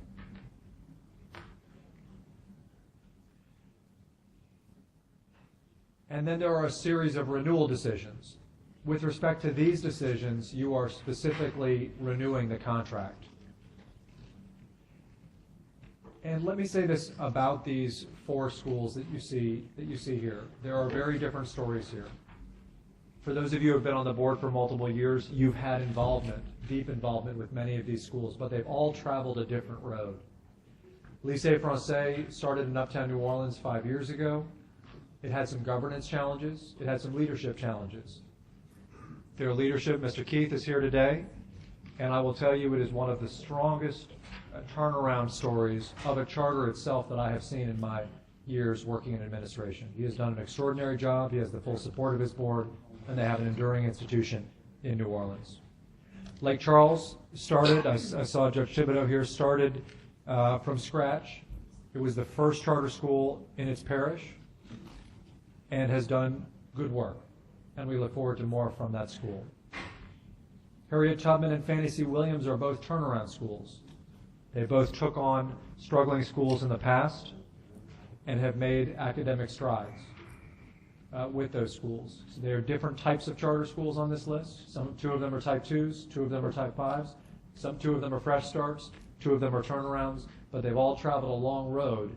And so for these schools, meeting the requirements of this board is a big deal, as anybody who has worked on a charter school board or worked in a charter school can attest. And I'm happy that all of them are here today so they can celebrate the fact that they have met these terms. The same is true on the rest of this list. Capto is a turnaround school, as is McDonough 15 in the French Quarter, and as is KIPP Central City Primary. Delhi is a multiple parish, long-standing Type 2 charter school, one of the first charter schools in our state.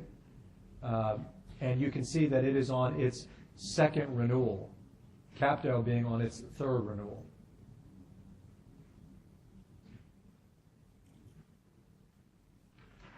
Finally is Dolores T. Aaron. It is the one school where the renewal terms dictated by the letter grade are being shortened because of an ongoing inquiry regarding special education practices in the charter school management organization. In light of that inquiry, we think it prudent to ask the board for a shorter term so that we continue to report to you on the terms of that inquiry and whether or not we see the organization getting stronger over time. So while the school has made great strides, and actually DTA has actually done quite well in making academic progress, it is fair to say that the inquiry gives us some pause and a desire to request from you a shorter term. Finally, in 2011, before anyone, I believe, except for Mr. Garvey, was on this board, and before I was state superintendent, the board authorized the creation of online charter schools.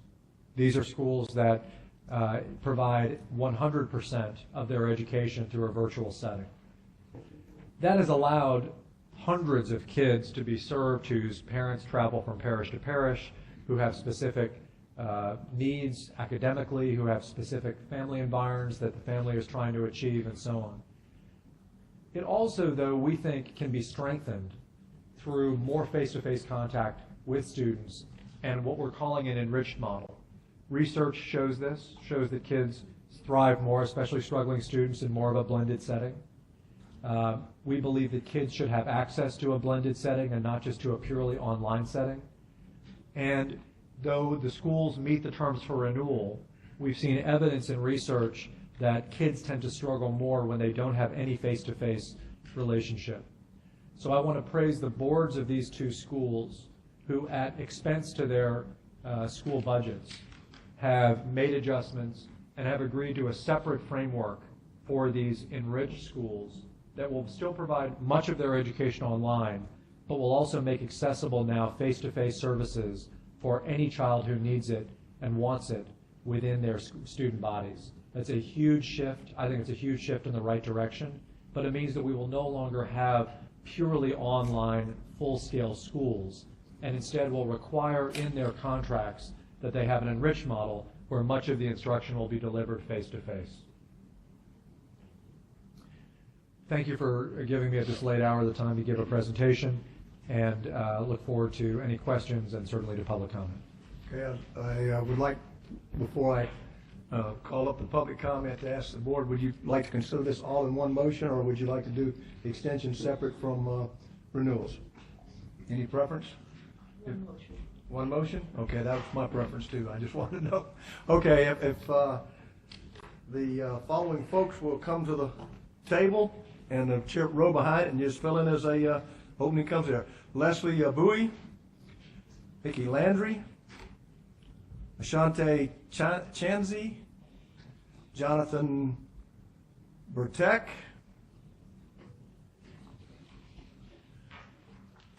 Enola Perkins, Dr. Lindsay Moore, Jean Thibodeau, Kelly Batiste, Katie Nichols, and the other two we didn't know if they wanted to speak or not. They were not. Okay. All right. Who would like to be first? Yes, ma'am. Please introduce yourself. Hello, this is Leslie Bowie, chair of the Okay, thank you. My name is Leslie Bowie. I'm chair of the New Beginnings Charter School Foundation, and I'm here in support of the renewal for the Pierre Capdeau Charter School. As indicated on the presentation, this is our third renewal, and we're getting a renewal for 5 years. That was recommended by the Recovery School District, and I would like to ask the board to please support that renewal. Thank you. All right, next. Hi, I'm Mickey Landry. I am Executive Director of Choice Foundation. We educate about 1,850 students in K-8 schools, turnaround schools in New Orleans, in 3 different schools. McDonough 42 is one of our schools, and I'm here to ask you to support that extension because MAC 42 was literally at the very bottom of performance in the city of New Orleans when we got it. This is our 3rd year, and it is now, after decades of being a failing school, it is no longer a failing school. So it is moving up the ladder, just as our other 2 schools have, Lafayette Academy and Esperanza. I also want to thank the board for your service to the students of the state. I'm sure you've been just totally titillated by the excitement at the meeting today, with all of the reading you have to do. Thanks for your work. It's a lot of work, and we appreciate it. Thank you. But we're on overtime now, so. Yeah, you are. Yes, sir. Yes, good afternoon, members of this board, and I appreciate the opportunity to address you all. I am Gene Thibodeau from Lake Charles, and I am the president of the Board of Trustees of Southwest Louisiana Charter Academy Foundation, which oversees Southwest Louisiana Charter Academy, a K-8 school, charter school in Lake Charles. Of course, I'm here to support the recommendation for an extension of our charter contract, and I am also prepared to address any concerns this board may have. May we have the next group? Did any board members have a question of any of those? Okay. All right, may we have the next group?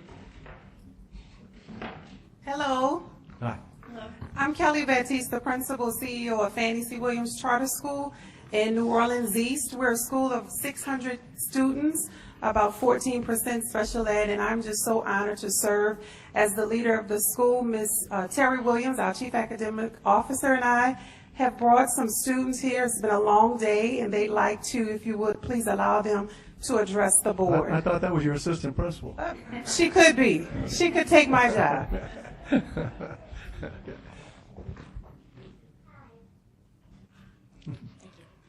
Hi, my name is Manitra Garbonado, and I am a student at Fannie C. Williams. The reason I love Fannie C. Williams is they help me with my work, and they help me become the young, smart lady I am today. I'd like to thank my teachers and my principal and vice principal because they brought me here today, and they are always there for me. Thank you. Thank you. Hi, my name is Capricia Lewis. I'll be going to college in 2020. I love my school. I've learned and grown there. It's very nurturing. It's like a second home to me. I really love it there. I learned a lot. I have become very smart over the years there. I would have learned what I have learned these days if I wouldn't have went there. I just want to thank my principal and my vice principal for helping me learn and grow over the years, and I just want to say I love you all. Thank you so much. Good afternoon. My name is Raheem Graham, and I attend Fannie C. Williams Charter School. I'm going to go to college in the year 2020. I think my school is the best because they create opportunities for students like me. I'm a student athlete. I play basketball. I'm in a band. And most importantly, I do good in school. My academics are on point. And they push us hard academic-wise, but they also understand that we have other talents, so they give us an opportunity to explore. And this year, I'm in 8th grade. I'm graduating. I'll be graduating this year, going to 9th grade. And they're giving us a chance to take Algebra 1. So when we go to high school next year, we'll be actually ahead. So they create a lot of opportunities for us. Thank you. Thank you. All right, is there any other public? Thank you for the opportunity.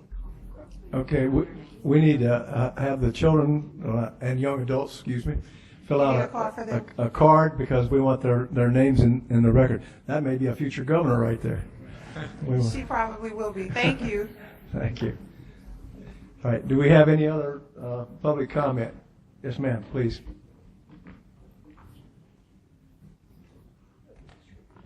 It's hard to follow children, Yeah. right? Don't follow children or puppies. So that's the reason we're here. Yeah. So I'm Kate Mihawk. I'm the co-founder and CEO of Crescent City Schools. We operate 3 schools in New Orleans, one of which is Harriet Tubman Charter School, which is up for a 6-year renewal. And I wanted to just talk for a moment about Harriet Tubman and its accomplishments. 5 years ago, we were the 45th district ranked school in the RSD in New Orleans, and this year we are 5th. And that's a pretty amazing achievement. Thank you. I'm really proud of Julie Lazay, my co-founder and principal of that school, and the students and the staff and the community. We are a community school. 90% of our students come from within 2 miles, and they have worked really, really hard to get to where they are, and we're really proud of them. But I also want to make sure you understand how we got here. So 5 years ago, this BESE board stood up for standards and took the charter away from the Algiers Charter School Association, the Tubman Charter, and gave it to us at Crescent City Schools. And I know that was not an easy decision. I was here, and it's never an easy decision to close a school or change operators. But this board stood up for kids and stood up for standards and told us as charter operators that running a charter is a privilege, it's not a right. And it's important that we maintain high standards and we meet our accountability standards. So I thank this board for holding us to high expectations and believing in our kids, because our kids can do anything. I also want to thank Superintendent White and Superintendent Dobard. It is a pleasure to work in a state and a district where we are respected as educators and we work together to do things that are good for kids. And I am just so thrilled to be a part of this and a part of the community in New Orleans, and it really helps to have a great board and a great district. But we're not done. You know, some people would say, why are you up here celebrating a C? Those of us who do turnaround work recognize that running open enrollment schools, taking on a K-8 school, having a 20% special ed population, it's not easy. I'm almost done. But we believe in our kids, and so we're going to celebrate this C, but I want to come back here in 6 years, and I want to be a B, and I want to be an A, and I want to show you that our kids in Algiers can do it. So thank you for your support, and I hope you vote to give us our 6-year renewal, and we look forward to working with you.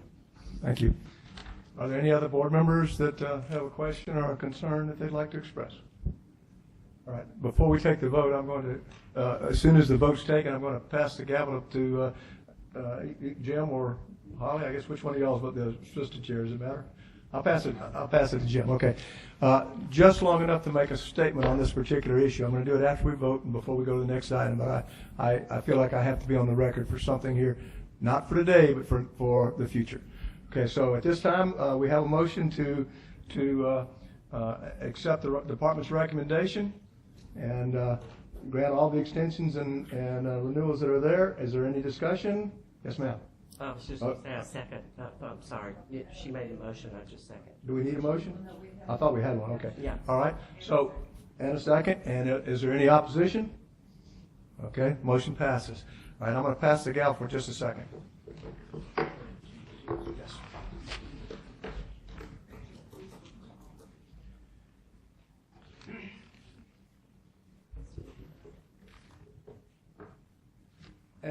I'm sorry, Mr. Jones.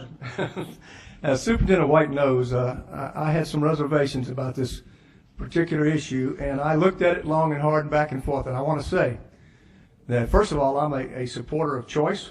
I believe parents ought to have a lot of say-so in what happens to the education of their kids. I'm a supporter of innovation, reasonable experimentation, and all the things that go with it.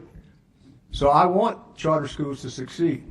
But I also want to say for the record that and I'm not going to mention any particular charter school today, but if I see a charter school that in its first 3 years starts out at a 79 and goes all the way down to a 59 in 3 years and gets an extension just because it meets the requirement to have a D, I have a problem with that. I have heartburn with that. So I want quality, and I want a parent that puts their kid in a charter school and takes them out of a traditional public school setting to know that there's quality involved in that decision. So I just want to be on the record as saying that when it comes to renewal time, I can't vote for a school that is not going up but is steadily going down. And that's all I want to say. Thank you. Okay, next item, please.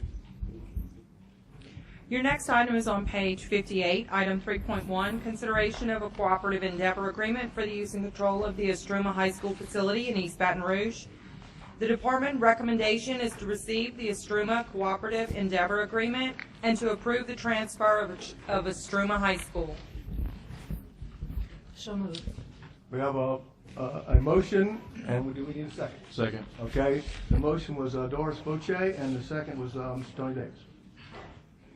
Okay. Any discussion before we take it? John? Just, members, a quick bit of context. You probably know that based on a formula, again, the Recovery School District under the law has the prerogative, or you have the prerogative, to place certain schools into the Recovery School District. And a lot of what you just heard was about schools that have been in the Recovery School District and in Orleans Parish.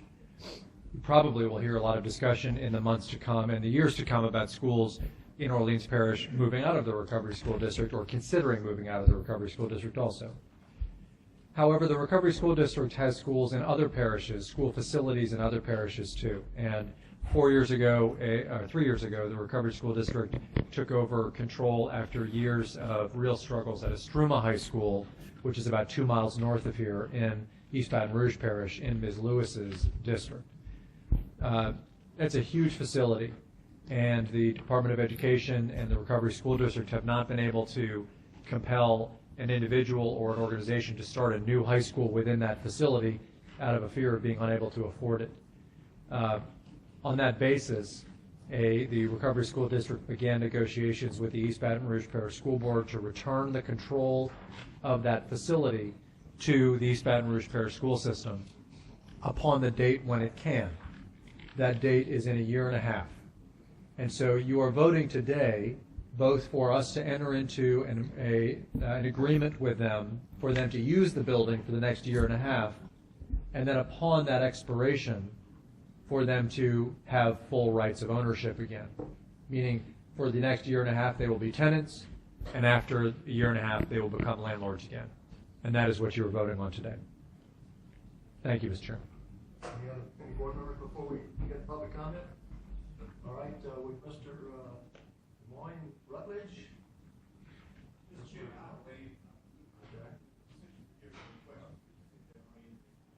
Mr. Warren Drake. Okay. That must be getting tired. Representative Dennis Marcel. Oh, sorry. Representative Dennis Marcel. Is that Denise? I know I'm getting tired. Denise Marcel. I guess she waved too. All right.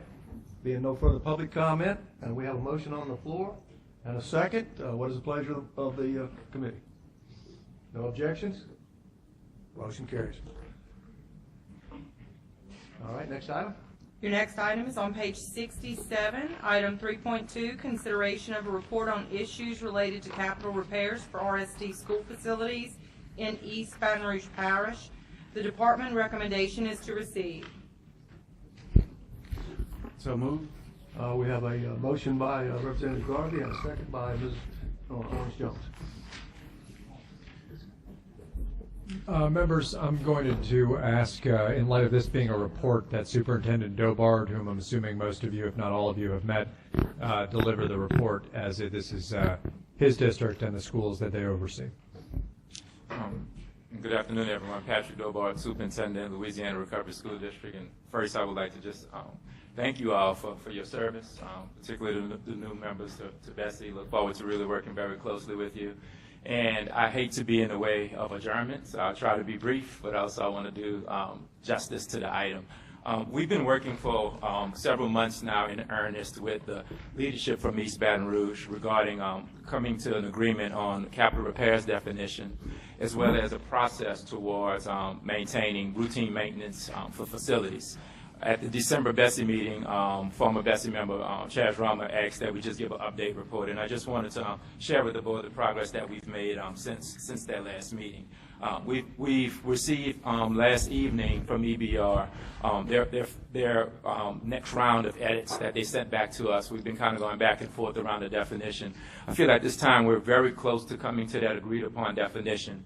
There's just one part where we're still trying to work out who's responsible when the language talks about just the maintenance, the routine maintenance of a building, to make certain that we understand the full responsibility, because we do have our operators who are responsible to maintain the site.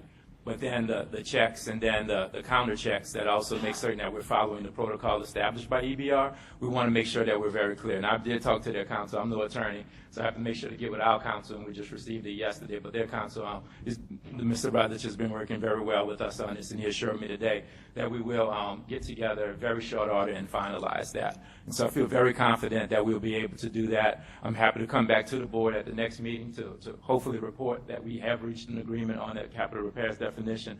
It is extremely important that we do so. Also, within this, the board had asked for an update on the status of some facilities in particular, the Glen Oaks Middle School facility, the Capitol High School facility, the roof, that items that we feel are currently in need of repair and that we believe that they are capital. Again, Mr. Rutledge has assured that once we get to that final agreed upon definition, they don't see where it wouldn't be applied to those facilities, and we're hopeful then that we can get the resources to get those buildings into adequate shape, because we have the schools in Glen Oaks Middle who deserve to have a facility where the fully functioning HVAC system, fully functioning utilities on the site to make certain that it's running properly for students, and the same at Capitol High. And so we would just hope that we can continue to work very closely with EBR. The facilities are all our facilities. All our parents pay taxes. It's something that we try to be good stewards about. We understand very well the importance of having great facilities and stewarding them. We have the majority of them in New Orleans, and we play the role basically that EBR plays here in New Orleans, and so we're very mindful of that. And so with that, again, we're still working in earnest. We haven't gotten to that final agreed upon definition, and we're still, once we, based off of that, we have the assurances from them that we will continue to work to get those repairs done. So I'm happy to answer any questions that you may have. Any board member have a question? I do. Okay, Mr. Garvey. I'm sorry, I missed, what was the issue with Capitol High? Roof repair. And so we've been patching for a few years now, and it's just in need of serious just change for the roof. And do the Baton Rouge people fully understand the extent of the roof problems and the extent of the HVAC problems? I believe they do. We've been working very closely, more closely under the leadership of Superintendent Drake, and to work with their maintenance team. I believe they understand what they are. I think now we're getting down to responsibility, in which these things have been long lingering, not really predating in some instances before RSD's use of the facilities. But at this time, it's really about fixing it for the children. You know, I've heard a lot of conversation, been here all day today. But in our mind, and where the resources are, there are resources we believe that can help to quite easily fix the roof. And then going forward, we make sure that with their guidance, we know all of the routines and the procedures around routine maintenance. And then when something does automatically kick in to be a capital repair. Okay, it's heartening that you think that they understand the extent of these problems, but I would like to ask them if they understand it. Would Mr. Rutledge be the one to talk to? Or Mr. Drake? Yeah, Mr. Drake, Superintendent Drake. If one of you could come down. Obviously, neither one of them really wants to, so.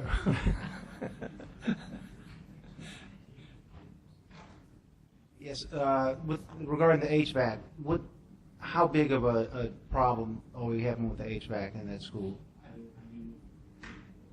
Is your mic on? There you go. Maybe now. I cannot address the particulars of that. Our facilities director has made an assessment of the request with regard to each of the facilities in question. So I cannot give you any particulars in terms of what's wrong with the HVAC system. Do you know roughly the dollar amount I do that not. we're talking about that would? Excuse me, Mr. Carr. Check, make sure your mic is on, or pull it I a see little a closer. green light here, but I don't. Is it on? It's on. Okay, pull it a little closer if you don't mind. Okay. Sorry. Mr. Dobart, could you put a rough dollar figure on the HVAC issue? I'm trying to see if I have it. I can get it for you shortly, because the estimate that, if I'm remembering correctly, I want to say maybe around $100,000 or so. I know it wasn't over like 200,000, but I can get a definite And number. what about? Well, no, that's close enough. What about the roof issue at Capitol High? I think that was about $5,000 or so last I checked. 5,000? Yes, I believe that's about right. Or 500,000? No, about 5,000. But let me check with staff to get you the exact numbers if you need, because they'll need to have somebody come out and do a full assessment to get an exact figure. With those numbers in that range, do you think that that's the kind of issue that y'all can work out? We, of course, are going to be guided by the policy that we are crafting to provide for the implementation of any capital or extensive repairs as is defined in the policy that we've negotiated.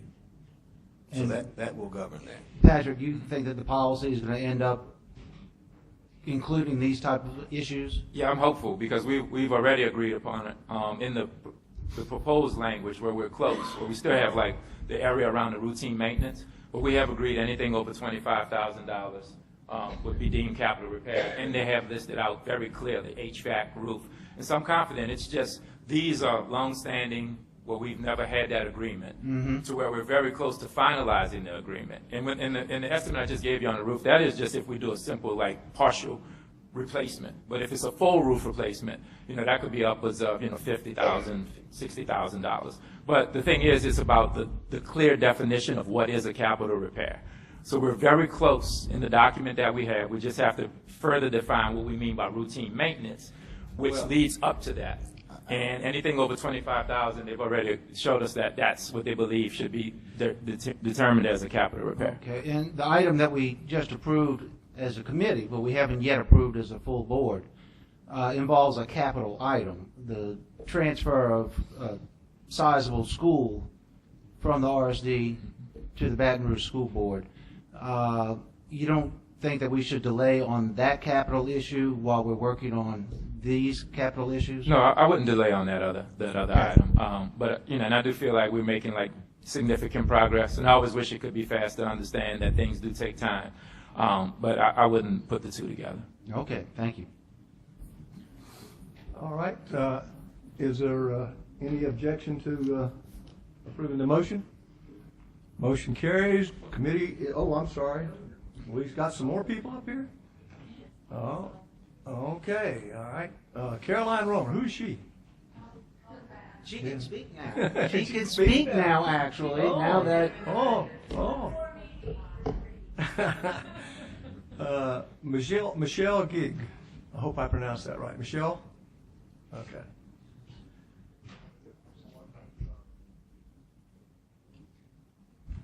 And Megan Turner. And Craig Knotts, and Bruce Miles, and Raymond Johnson, and Justin Blanchard. If y'all will just find spots and wait for an opening at the table. Thank you. All right, you're first. Thank you. Thanks for having us today. My name is Michelle Gig. I'm the Executive Director and Principal of Democracy Prep Baton Rouge. We opened this fall with 132 scholars in kindergarten and 6th grade, with future plans to grow with your authorization from K to 8 over the next several years. So we are honored and grateful to be in the Prescott Middle School building here in East Baton Rouge Parish. We see the Prescott Middle School facility and building as our long-term home, and we're proud to be there. That said, I want to say that the building and facility sustainability over the long haul is concerning to us, especially because we don't have a definition of capital repair.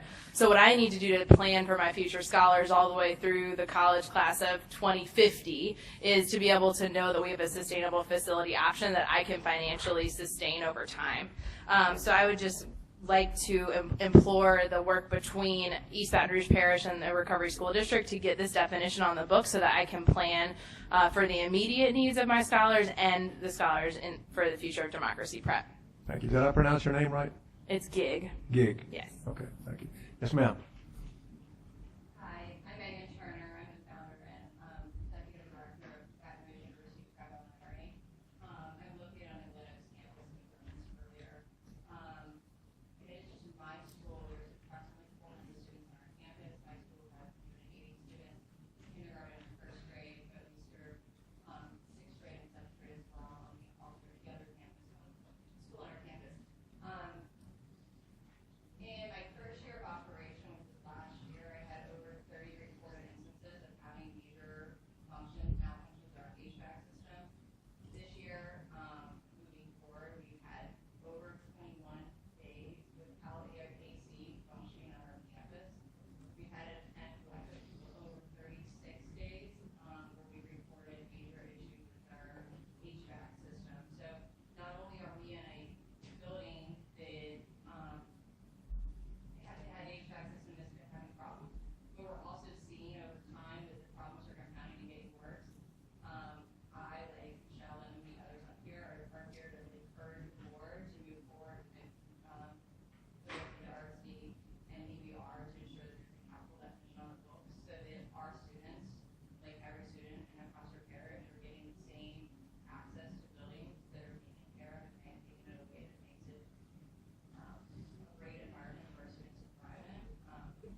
Thank you, sir.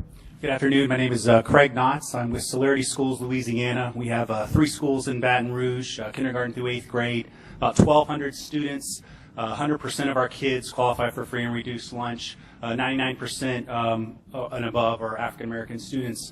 And we inhabited Great Bones at Lanier, at Dalton, and at Crestworth. The Great Bones on the buildings, but just the same as my colleagues here, just really urge you to have a language that we can rely on.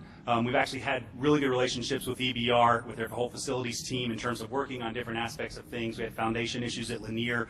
They've been really great, but I think knowing moving forward, knowing we have these buildings in similar situations, we know there's going to come a time with the roof, with the different things that we want to make sure that we have a definitive definition that EBR, of course, would be held accountable to. So that's what we're asking you for your support in that. And thank you. So are there some others still to come? Please come forward.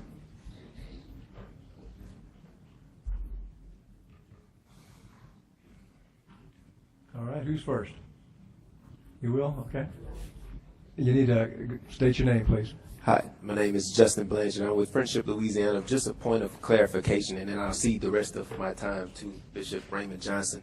But the patchwork around our school, around the roof, would roughly be around $5,000. But the assessment that we got from the roofing company contracted by East Baton Rouge Parish Schools, as in a letter I gave out to the board meeting on December, it would require a re-roof of a section of our building, which would be substantially more. So I just wanted to make that clarification. All right, thank you. We'll give you an additional minute, whichever one you yielded to.